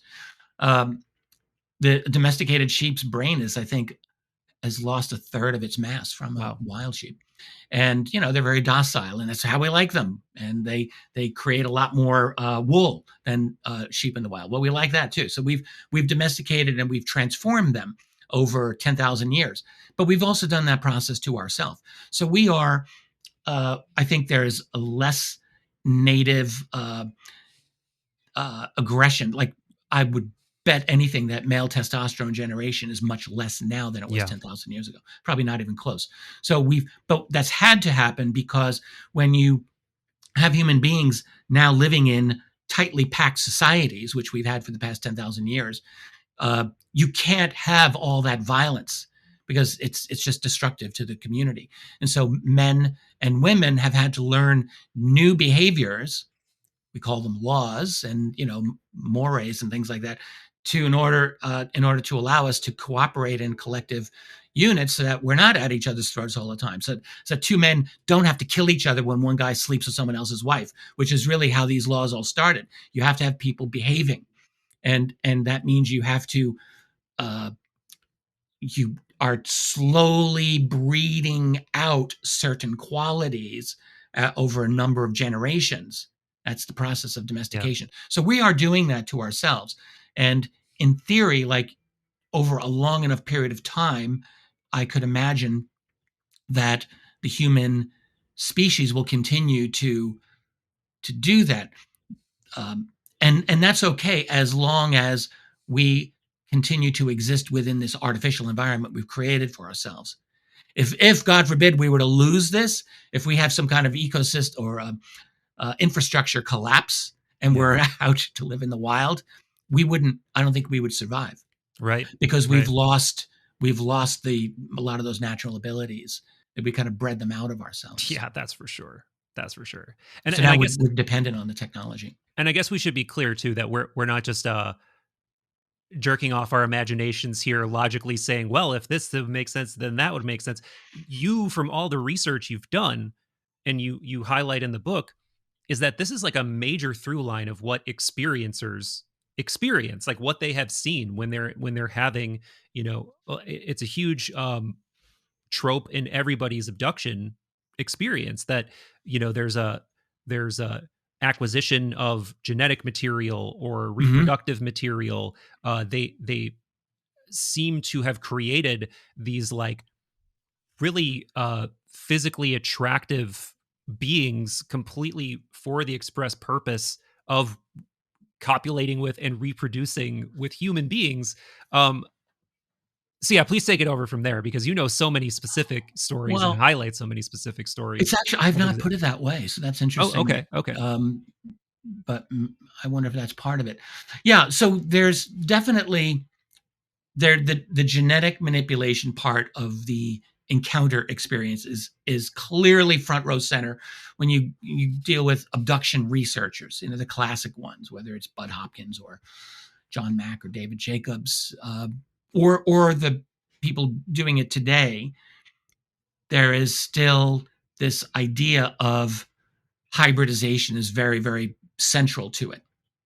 And not a lot of outside people who are not familiar with the subject will believe this, but I will just say there's a lot of persuasive research on it that I do believe. I believe that there is a hybridization program going. What is the purpose of that hybridization program is the real question. yeah, Are these hybrids being inserted into human society for the purpose of changing human society for one way or another, or for them to infiltrate human society in some way? And I don't really have the answer to this one. There are people who think it's a really wonderful, positive thing, and there are people who think it's a very highly negative thing. And I don't know. I don't really know what I think about this, but I would say that it makes sense if you're an extraterrestrial and you come to Earth, you're going to have certain problems with your own biology in acclimating yourself to Earth. I have to think. You might be bipedal like us. You might have a similar basic body plan, but you wouldn't be right for Earth. The gravity might be wrong. The solar radiation might be wrong. The microbes that you encounter might be wrong for you. And so you would need to adapt your physiology so that because you want to live on Earth, because Earth is a great place. Who wouldn't want to have a 300-year lifespan and have caviar on the French Riviera if you could do that and come here? So maybe they would want to do that, and they would want to inhabit a human-type body and do all of those wonderful things, because Earth is a great place. If we, keep the environment clean, and it's awesome.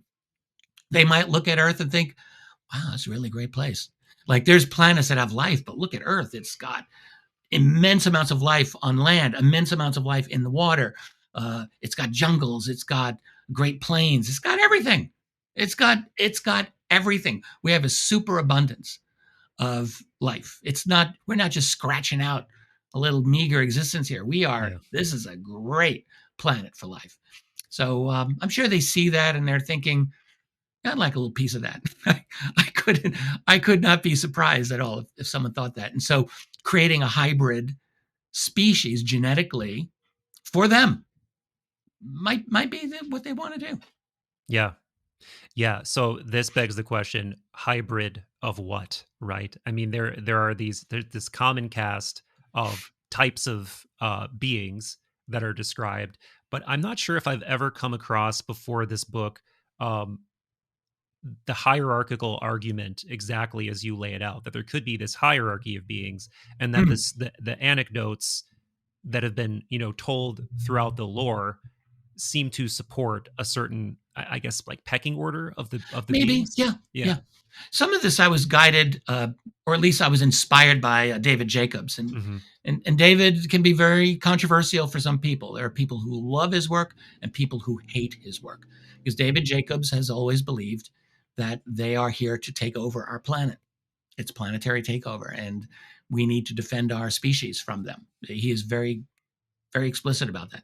But you can believe that or not, but what he believed in he did regressions on hundreds of individuals, and his belief is that there is a hierarchy, and that in his view, the highest level of beings were these insect type creatures. He calls them insectolins or insectoids, and that they seem to have the strongest amount of telepathy, and that when they appear in people's accounts of abductions, they are always the ones in charge. They are always the ones that seem to be directing things. And that you get the little gray aliens that seem to be, there's different levels of those. Some of them are just like drones, and they're there for operations. They do the jobs. And that there is different versions of that.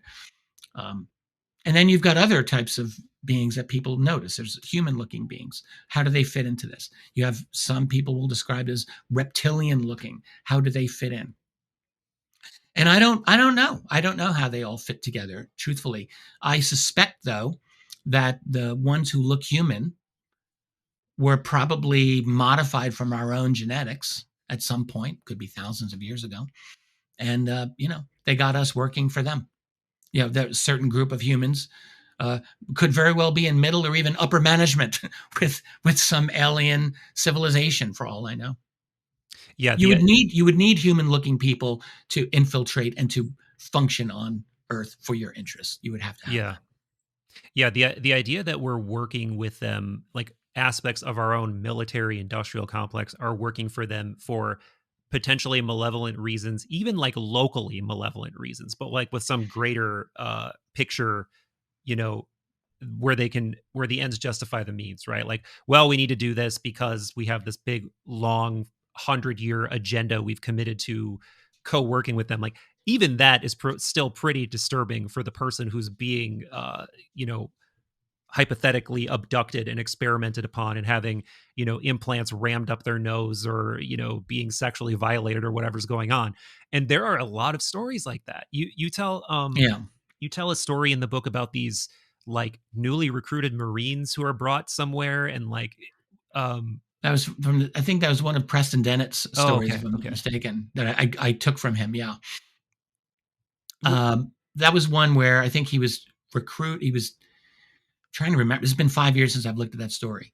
So he was taken to a base. This is where they ran into a very powerful reptilian Yes, yes. being. Yeah.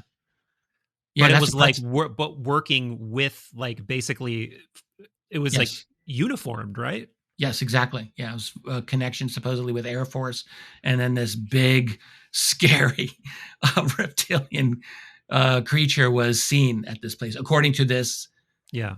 I don't know if it was Air Force, maybe it was, yeah, it might have been Marines.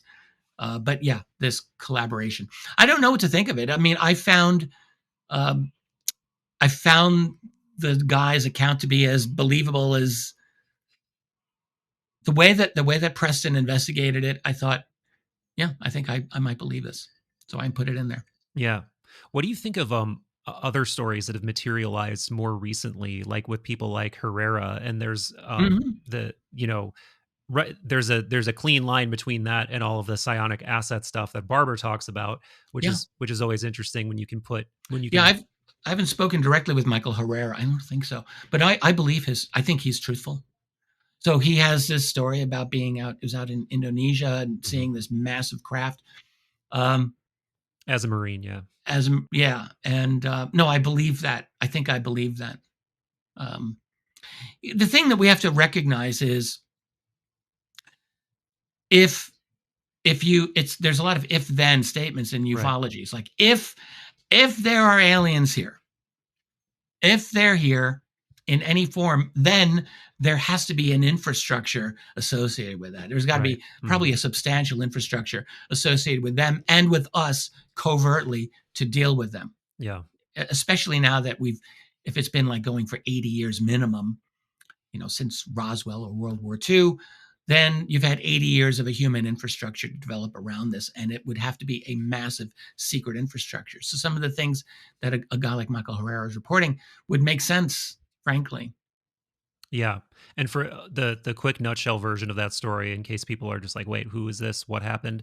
He is a Marine who is deployed for essentially like a almost like a not a peacekeeping mission, but it was in the wake of some natural disaster in Yes, Indonesia, yeah, and it was a very kind of casual deployment where they were not at all concerned about running into hostiles or anything, but they happened to see something over the tree line deep in like a rural part of Indonesia that looked like a craft, and and they they went, themselves are yeah, basically captured by another human group yes, yeah, with better guns than yeah, they had, American and accents, American looking gear, yeah, using military terminology, making it clear that these were like special forces type guys, but they yeah, were in all this debadged uniforms basically.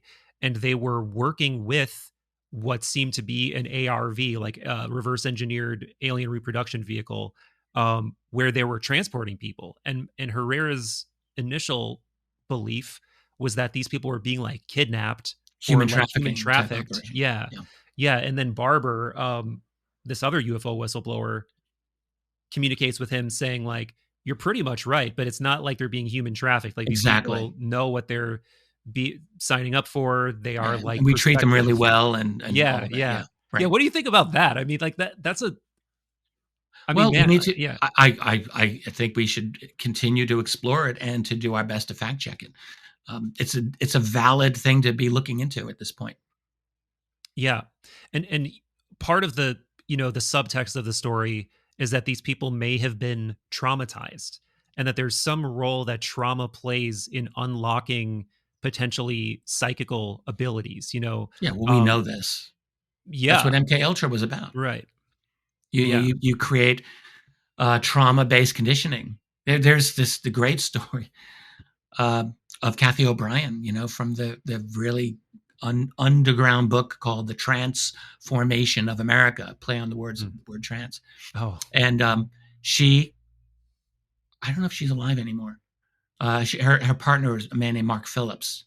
Anyway, so she said, I was broken mentally, mind controlled, and she was made into having multiple personalities to be basically an escort at the highest levels of power, but not just that, but a courier of information, of classified information. So like she would be given something very, very important, and then hypnotic command, like in the Manchurian Candidate type of a scenario. And then she would just go to this other place and they would know the code to unlock what was in her mind, and she would give a message. So she was a mind controlled courier, and it was all done through trauma based conditioning. That's crazy. That's what she claimed. Do you know about, Jesse mentioned this offhand to me when this topic came up, and he mentioned that Bigelow has some interest in achieving this kind of trauma through putting people in like a G lock, like some kind of like putting them in a high G, a la like an astronaut, like putting them in a high G situation, and somehow the stress from that can serve as a way to achieve this. I don't know if there's like OBEs associated with that, or how that's supposed to work. But I was just curious if you had ever heard I'd not that. heard that, but Yeah, that makes perfect sense to me. that's This just, is the thing about trauma and the mind. One of the things that a lot of folks are talking about these days is something called the telepathy tapes. yeah, yeah, And this is very similar. So you have people who are diagnosed, they're neurodivergent, they're autistic, we can say, and who seem, and I'm one of the, I believe this, I think that this is really true. They seem to have extraordinary capabilities, and not only extraordinary psychic capabilities, but extraordinary intelligence that I think we were really, most of us were unaware that a lot of these people had, like exceptional intelligence, yeah, but what is that all about? It's like part of your brain doesn't work the way that other people's brains work. So you can't, your sensory input's all different. It's all screwed up in a sense, and you can't relate to the world. And so what happens as a result? Part of your mind goes elsewhere, and it's able to do other things. And I think trauma-based conditioning is probably works along those lines. Like it does something to screw you up in one way, yeah, but it then opens you up in another way that is valuable to someone. I think yeah, that's what it absolutely. is. Yeah. And it's interesting how it seems like it can happen via a variety of methods, like for all the way from like a real classical near death experience, like Yeah. the story of like David Morehouse. He was one of the remote viewers for the army, and he started experiencing anomalous things and out of body experiences after he was leading a machine gunning training course in Jordan. They were training Jordanian soldiers, and one of the Jordanian trainees purposefully turned the machine gun on the American trainers, and he took a machine gun round to his Kevlar helmet and went out of, almost died, and like went out of body, and like from there started experiencing things. So Yeah. yeah, it's McMonagle fell out of a helicopter. He right. nearly died. Yes. So yeah, I think these are very important.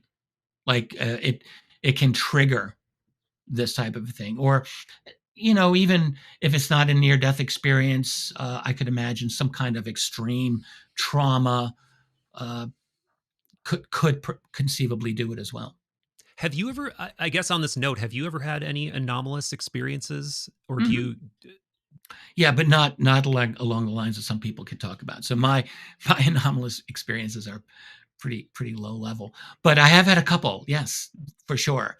I had uh, both personally and what I witnessed. So the one I love to talk about, which happened about 5-6 years ago, was when my father passed away. My dad died in December of 2018, and this was something where his health had been pretty bad for a little while. He was almost 80, and um, I spoke to him that day. It was December 2nd, 2018, and I was on the phone with him.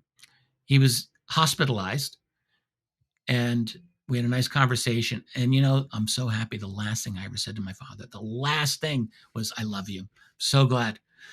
We hung up the phone, and a few hours later, I'm in the living room with my wife and Tracy.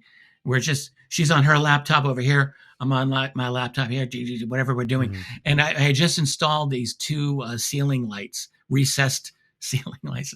I was so proud of them. They had a nice dimmer setting. And I had them on the dimmest setting. And Tracy noticed it first. She's like, what's going on with those lights? And they were going bright, dim, just like this at this pace.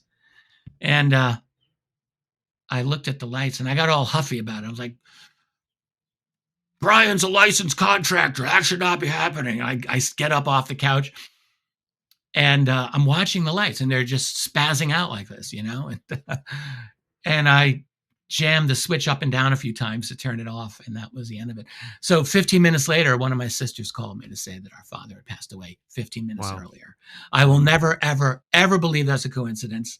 I know it's not a coincidence. So then the other part of it is what did my father do? Did he GPS my house and get into my wiring at this moment of death to say, hey, Richie, look what I can do? Or what I believe happened, this is part of my belief, is that we all access what I call it a meta intelligence. It's there. And you can train yourself to open to it, or when you die, you are merging with it again, because that's our home. It's like you're the drop of water and there's the ocean. Yeah. That's it, right? So I think he somehow, and that intelligence is a super genius level intelligence. It's ultra genius. It's smarter than we can imagine. And he somehow knew, I mean, it's crazy to say, what lights could get my attention. Those lights that we just installed to get into the wiring and to get my attention at his moment of death. But I've had a couple of experiences personally that I think are weird. I mean, I had a couple of, I can call them UFO sightings, that are somewhat interesting. But the real interesting paranormal experience I had was in my 20s. And I was, it was the middle of the afternoon in the summer of, I think it was 1988. So I would have been 26. I was a young guy. And I did something that I almost never did, which was I went to my apartment in the middle of the day and I laid down on the bed. I was fully clothed. I was lying down on the bed and I took a nap. I would never take naps back then. I'm taking a nap and I'm in that hypnagogic state. I'm not asleep, but I'm not fully awake. And I realized, oh, let's see if I can do an out of body. I was like really excited. Let's go. It. Yeah. Yeah. So I'm like, okay. So I visualized a window opening up in the ceiling of my bedroom. I think my eyes were closed. I actually can't remember. Anyway, I visualized a bright window in the ceiling. And I thought, okay, I'm going to go through that window. And when I go through that window, that means I'm going to have an OBE. And so I felt myself, rising out of my body. Right. And the weird thing is that I heard, it was like a siren. It wasn't a real siren from outside. Yeah. It was a siren that I was hearing. It was like getting higher and higher pitched and louder as I'm approaching this window that I've created with my mind. And just at the moment that I was about to go through the window, I swear this happened. It was as if someone smacked me hard on the side of the face. And it felt like a smack on my head. And the next thing I knew, I was sitting bolt upright in my bed thinking, what the hell just happened to me? And after I got over my shock, I chuckled to myself. I'm like, someone doesn't want me to go out there. Maybe it would have been foolish for me. Maybe I didn't really know what I was doing, right? I hadn't gone through any kind of spiritual discipline, that's for sure. I just thought, hell, I'm going to do this and have some fun. And that was probably a stupid idea. Yeah, no, so as I mentioned, I went to Monroe Institute, and I won't get deep into this story because I did a whole long video on it, but to just sort of ruin the punchline, I was having a great experience throughout the retreat, but they were really trying to make sure we understood that we know a lot of you want to go out of your body. You might, but and actually Bob Monroe's daughter Penny was one of the instructors, and she's like, 5% of you, if that, are going to have a true out of body experience. Don't enjoy the experience. Don't try to force anything. Don't work yourself up to be disappointed, whatever. So I was having a great experience. I had some profound experiences throughout the week, but I didn't feel like I was even close to the one of the group or the couple of the group that would be the one to achieve this state. Long story short, the last day of the retreat, second to last meditation we did, I had an extremely, extremely like lucid dream type experience where I was just in a room looking out a window, just thinking it was real life because it was so tactile and just everything looked incredibly real. But then I slowly started questioning where I was, and I remembered like, no, I'm in the bed meditating. Like I'm doing a hemisync session in the check unit right now. And then as soon as I remembered that, I was back in my body and I was having that classical sensation of the energy rushing through the body like very, very, very strongly, like so strongly that it was like uncomfortable. And I tried to move, and when I tried to move, full peel away occurred, and I started levitating, and it was terrifying. Like it was like truly one of those experiences where, you know, my fear was that if I did have that experience, I would come away from it being like, well, maybe it was a dream, maybe it was this. But this was like as real as that slap in the face that you were talking about, where it's Wow. just you know, like everything in your being knows, like you were doing something that maybe you're not supposed to do, or maybe you're not ready to do. And I felt like I had just like narrowly escaped like a car accident or something. So it was that real and that visceral. But yeah, to your point, it seems like almost everyone experiences this high degree of either initial fear or like admonition from something being like, don't do this. Um, Chris Ramsey from the Area 52 channel. Yes. Yes. He was the one who actually connected me with Monroe Institute. And in one of his couple of out of body experiences he had, he got up in the middle of the night, went back to bed, was feeling the sensation. He's like, I think I could go out of body right now if I wanted to. So he does, and he approaches his window, and a very, very loud, booming voice says something like, "What are you doing?" to him. And he like freaked out and went back. So yeah, the sense that I'm not of the mind that you shouldn't do it, but the idea that maybe there are some considerations that we're ignorant of as seekers, I'm Well, totally yeah. open to that idea. I mean, let's just be real about it. Like, if you think about a non-human intelligence, like we have just gotten out of wooden huts, Right. like a couple of generations ago. We're smart, yeah, we know things, but we're not as advanced as we could be. And imagine, I like to think about what an extraterrestrial being might be like. Forget an interdimensional being, just like an ET being that has like like an IQ of 300 or 500. Like, is that impossible? No, it's not impossible. That has a hive mind, so they're telepathic. They operate on a level that we can't relate. No. We cannot relate to that. So you're sitting across from such a being, it would probably be ultra intimidating, even if they're not hostile. Like, you're looking at another being that's 5 times smarter than you, and it doesn't laugh at all your jokes, right? Um, it doesn't see things, and it can get into your mind, and it can, all the little secrets that we keep from ourselves, even, like, they can get it all. Whitley Strieber wrote about this once years ago, and he says, like, you could feel like you're a terrified dog in the presence of its master. Like, Yeah. you can just whimper. And I think that there's something to that. So now here we are, we're going to traipse off into whatever astral dimension that there is out there. Yeah. Who the hell knows what's there? And we're like, oh yeah, it's all cool. We'll go out there. Nothing can happen. Well, maybe we should just be a little more cautious about that. Definitely. One of the things I think about all the time with, all the like the new age gobbledygook where people are just encouraging everyone to do everything and everything's love and light and everything's, uh, great. And there are aliens Mm-hmm. and they're super benevolent 5D creatures who have like, they want Yep. us, whatever. Yeah. You go back to the ancient sources. I don't care what culture you're looking at. If it's Indian culture, Greek culture, whatever, they all stress the importance of purification and being like Yes. extremely humble before you approach any kind of like exotic out of body state. Like fasting and abstaining from certain foods, doing all kinds of things to prepare yourself.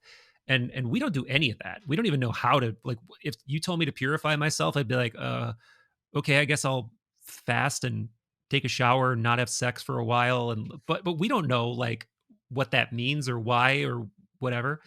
No, we have a culture that's exactly Yeah. opposite. We have a culture that really degrades us and pulls us out of any kind of higher thinking for the most part. Yeah. We're Well, opposite. yes, unfortunately. And I think we're starting to get some of these fluencies back, but I think we've got a very, very long way to go. Extremely long. Yes. I mean, yeah, very long way, I think.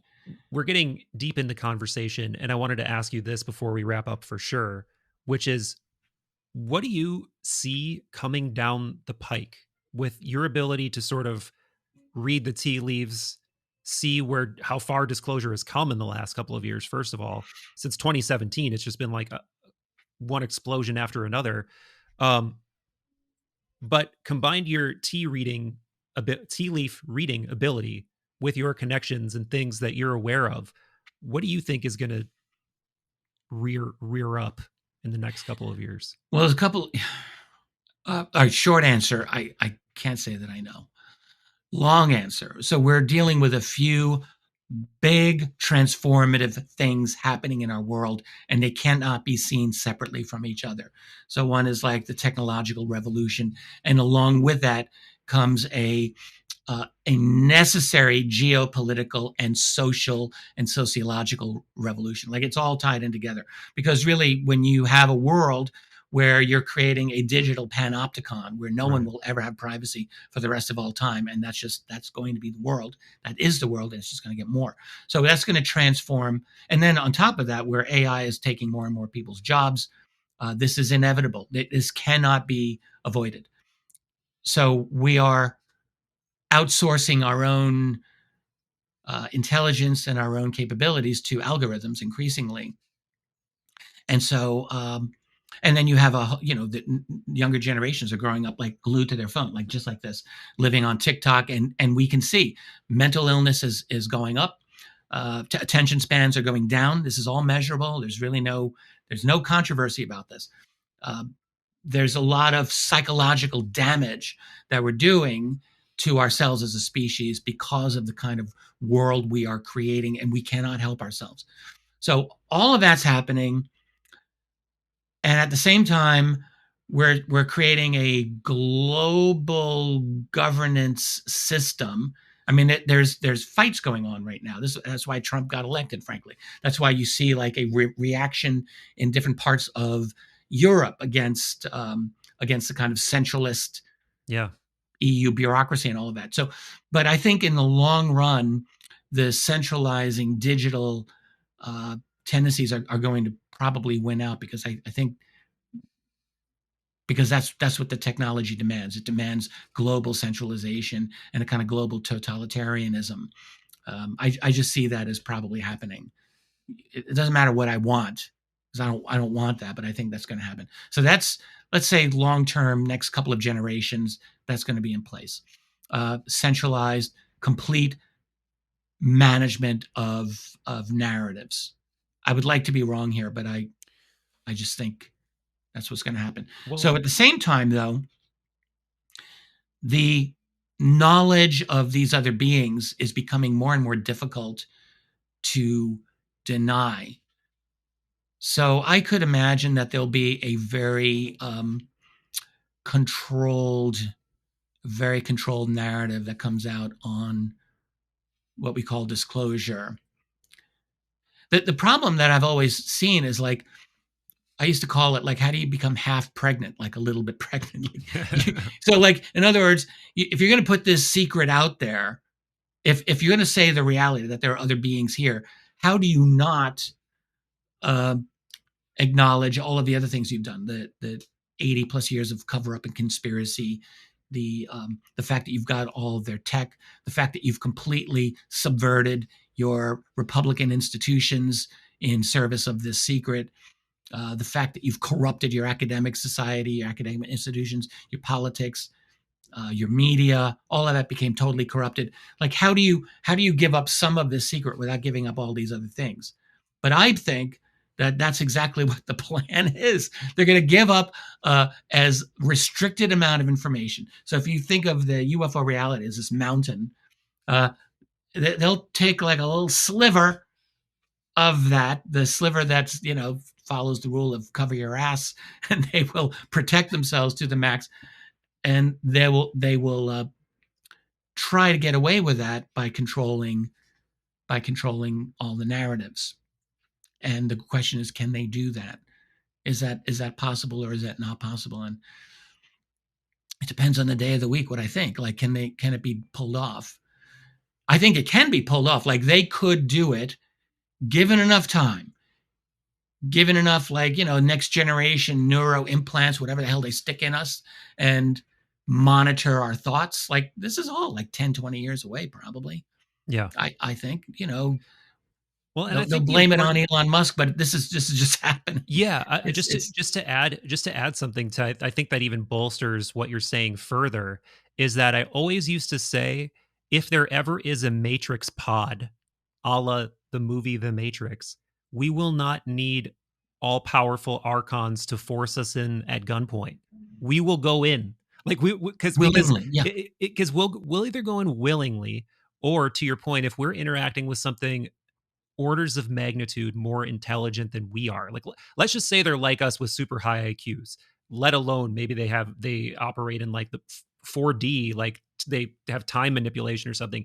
Even if they're just like us but a lot smarter, they don't have to do violence. They can easily just manipulate us and like push our buttons and desires to make us do It's what the we easiest thing in the yeah. world. Yeah. They're one of my favorite writers. I haven't read him in a while, but I love him. Balthasar Grazian. He was a Mm-hmm. Jesuit from 16th century. He was like Machiavelli. He knew all the kings. He knew all the powerful people. He was very smart. And his whole philosophy of life was like how to be a good person without getting screwed. So he was wise. And one thing Grazian said was, if you every person, he said, there's a key to the soul of everyone. Ooh. Everyone's got a weakness. Yep. And what you need to do is you have to know what the key is. Well, I would say a big key for all of us is pleasure. So I could easily imagine uh, algorithms coming up, virtual reality, augmented reality, that become totally immersive. That just like, here's your own little Disneyland. Go live in that. We'll give you a little bit of a UBI. You can live on this, and just you can live in your virtual world, like the book and movie Ready Player One, Mm-hmm. Mm-hmm. which was a great book. I'm friends with the author of that book, Ernest Oh wow, Cline. cool. Very smart man. But that, I think, is a really true dystopian. That might be one of the best of the dystopian futures, even more than the Matrix. Because in Ready Player One, the real world totally sucks. Everyone was like, I hate this world. But you go into the virtual world, and that's where all the fun is. And that's what people live for. They spend all their money in the virtual world. And I could see that. Absolutely. Yeah, and if you just look at the raw data of the amount of time people spend in the digital world, the amount of attention, the amount of resources, the amount of money going into the digital world and digital pursuits now, now look 10 years ago, 20 years ago, 30 Yeah, years ago, it's basically not existent. So how completely. far, I think it's a bit of a fallacy to think that that's just going to go until we've completely merged, because it seems like with any novel technology, it's like the TV doesn't destroy radio, it just makes it so much less relevant. So I feel like things of that degree will continue, but I also think it will foundationally make us reconsider what we are, what's important, what we're doing in reality.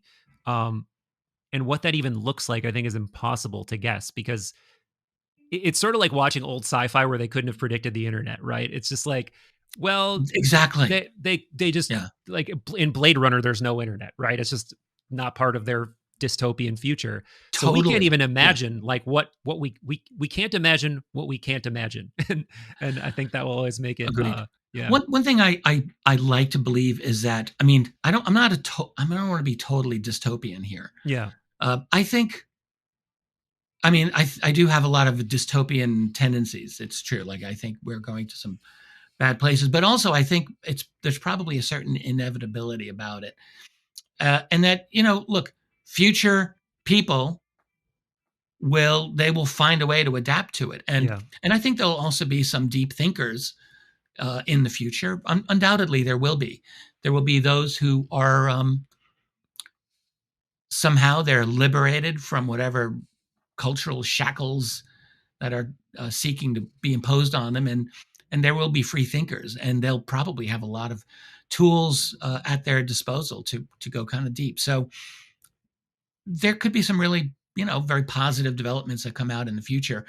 But I think in terms of like where will our society be in the next century or two, I would say there will be at some point a kind of open acknowledgement of other intelligences that are here, and eventually I think there will be um, there'll be some new form of society that very well may work for the people of the future. It'll work very differently than what I would think or what you might think is ideal. But I just keep telling myself human beings have lived in all kinds of social organizations over a long period of time, and one of our secret abilities is we are quite adaptable, and I think we'll find a way. I think we'll find a way to make it, and people in the future will, some of them may look back on human culture of the early 21st century, and they may find this conversation, and they'll be like, yeah, uh, it wasn't all bad, guys. We're managing just fine. They Yeah. might think that. Yeah, I think that's a fabulous note to end it on. I have no trouble personally like coming up with a more uh pronoic uh, you know history bends toward justice type of argument. And I really think, if there are these super advanced beings, it's hard to see how, and it's sort of like the Hegel's argument, right? If like you can look throughout history and see how we're slowly getting closer and closer and closer to justice, even though I think that there are strong counter arguments to that. Like, It's so true let when you look historically. yeah, I think it is true. We we yeah, we tend to focus on the injustices in our world, and there are many. But my God, you go back a couple of centuries or right, thousands of years, and it was the brutality and the injustice was off the charts by our yeah, standards today. It was off the charts. yeah. So I want to believe, whether it's a higher intelligence that's not physical or is physical or both, that they've probably learned a lot of the same lessons we're trying to learn. And Yeah, you I know think the, I think definitely. and if they, and, it's like the classic argument of like, well, if they really wanted to destroy us or corrupt us or whatever, they could have easily done it so many times. So yeah, I'm hopeful. And I was gonna say, when you said in the next century or two, I think it'll be an open secret. I hope it. Part of me hopes it's sooner than that, but then part of me is like, be careful what you wish for, man, because once that Pandora's box is open, it's gonna be, who knows. The one thing I'm disappointed is that we didn't get into Jung, so we'll have Oh, to me do that the too. next time. Yeah, yeah, absolutely. Let's absolutely do that. I'm such a fan of him, and it took me such a long time to really get on board with Jung. I didn't fully appreciate him until maybe the last 10 years, but he was really unique. He was one of the only major intellectuals of like the first half of the 20th century who was not fully on board with the whole progress mantra, and he saw a lot of problems with it. And Yeah, this is the thing that I really really respect about Carl Gustav Jung. He he recognized that there were certain foundational things about being a human being that you don't want to just run away from them. We're not just ultra plastic that can be molded in any way. There are certain core things about us. And that was a very unpopular idea, and it remains an unpopular idea. But it was very much so in the context of progressivism of the 20th century, which really wanted nothing to do with Jung. yeah, definitely. And then when you add that layer that didn't come out until so many years after he died in the Red Book, which is behind me here. Oh my God, like you see this level of visionary genius that he was essentially suppressing for a lot of his life, that he just kept Hmm. locked away. And then he started being much more clear in his interests and dispositions toward the end of his life. But it really didn't all come to light until much, much later. And his, people like Mary Louise von Franz and other people who were close to him that really knew him, really shined a light on how deep he went with a lot of these This gives topics. me something to look forward to because I have not read that, but I, Ooh, I look forward to going in that way. yeah, let's do it. Let's Going in. definitely do it. Well, this has been an absolute pleasure. And I could talk to you all day, but I'll let you get back to all the things. I'm sure writing your Yeah. incredible tome about USOs that is this 3-volume Yeah. life's work that I can't wait to dive into. It's one of the most fun projects I've ever done. And yeah, so I published the first volume. It's coming out in 3 volumes. All the cases are done. It's close to 700 US. So submerged objects, water-based UFOs. And I'm volume 1's out. The audiobook, by the way, for volume 1 is about to come out this week. Cool. Finally, it's all done. I've submitted it to Amazon, so it will be available. But then the second volume, I'm trying to wrap that up. I've got the chapters all broken down, and then the third volume. All of those come out this year. Amazing. Well, thank you for what you do, man. You've been such a good agent in this space for so long, and I'm so grateful there are people like you out there. I'm looking forward to seeing you at Contact in the Thanks. Desert too. Yeah, same here. I love what I do, so I mean, I love what I do, so it's a lot of fun for me. But thank you. And yes, we'll be at Contact in the Desert. Tracy and I will be there. You will be there, and she's doing a talk called Exploring the Psionics in You. Oh, wow. So Tracy, cool. She's really all over this subject, and she's got a lot to say about it. And I'll have a few lectures that I'm giving as well. Can't wait. It'll be fun. So that's next. Yeah, and in about a month from now, in the California desert.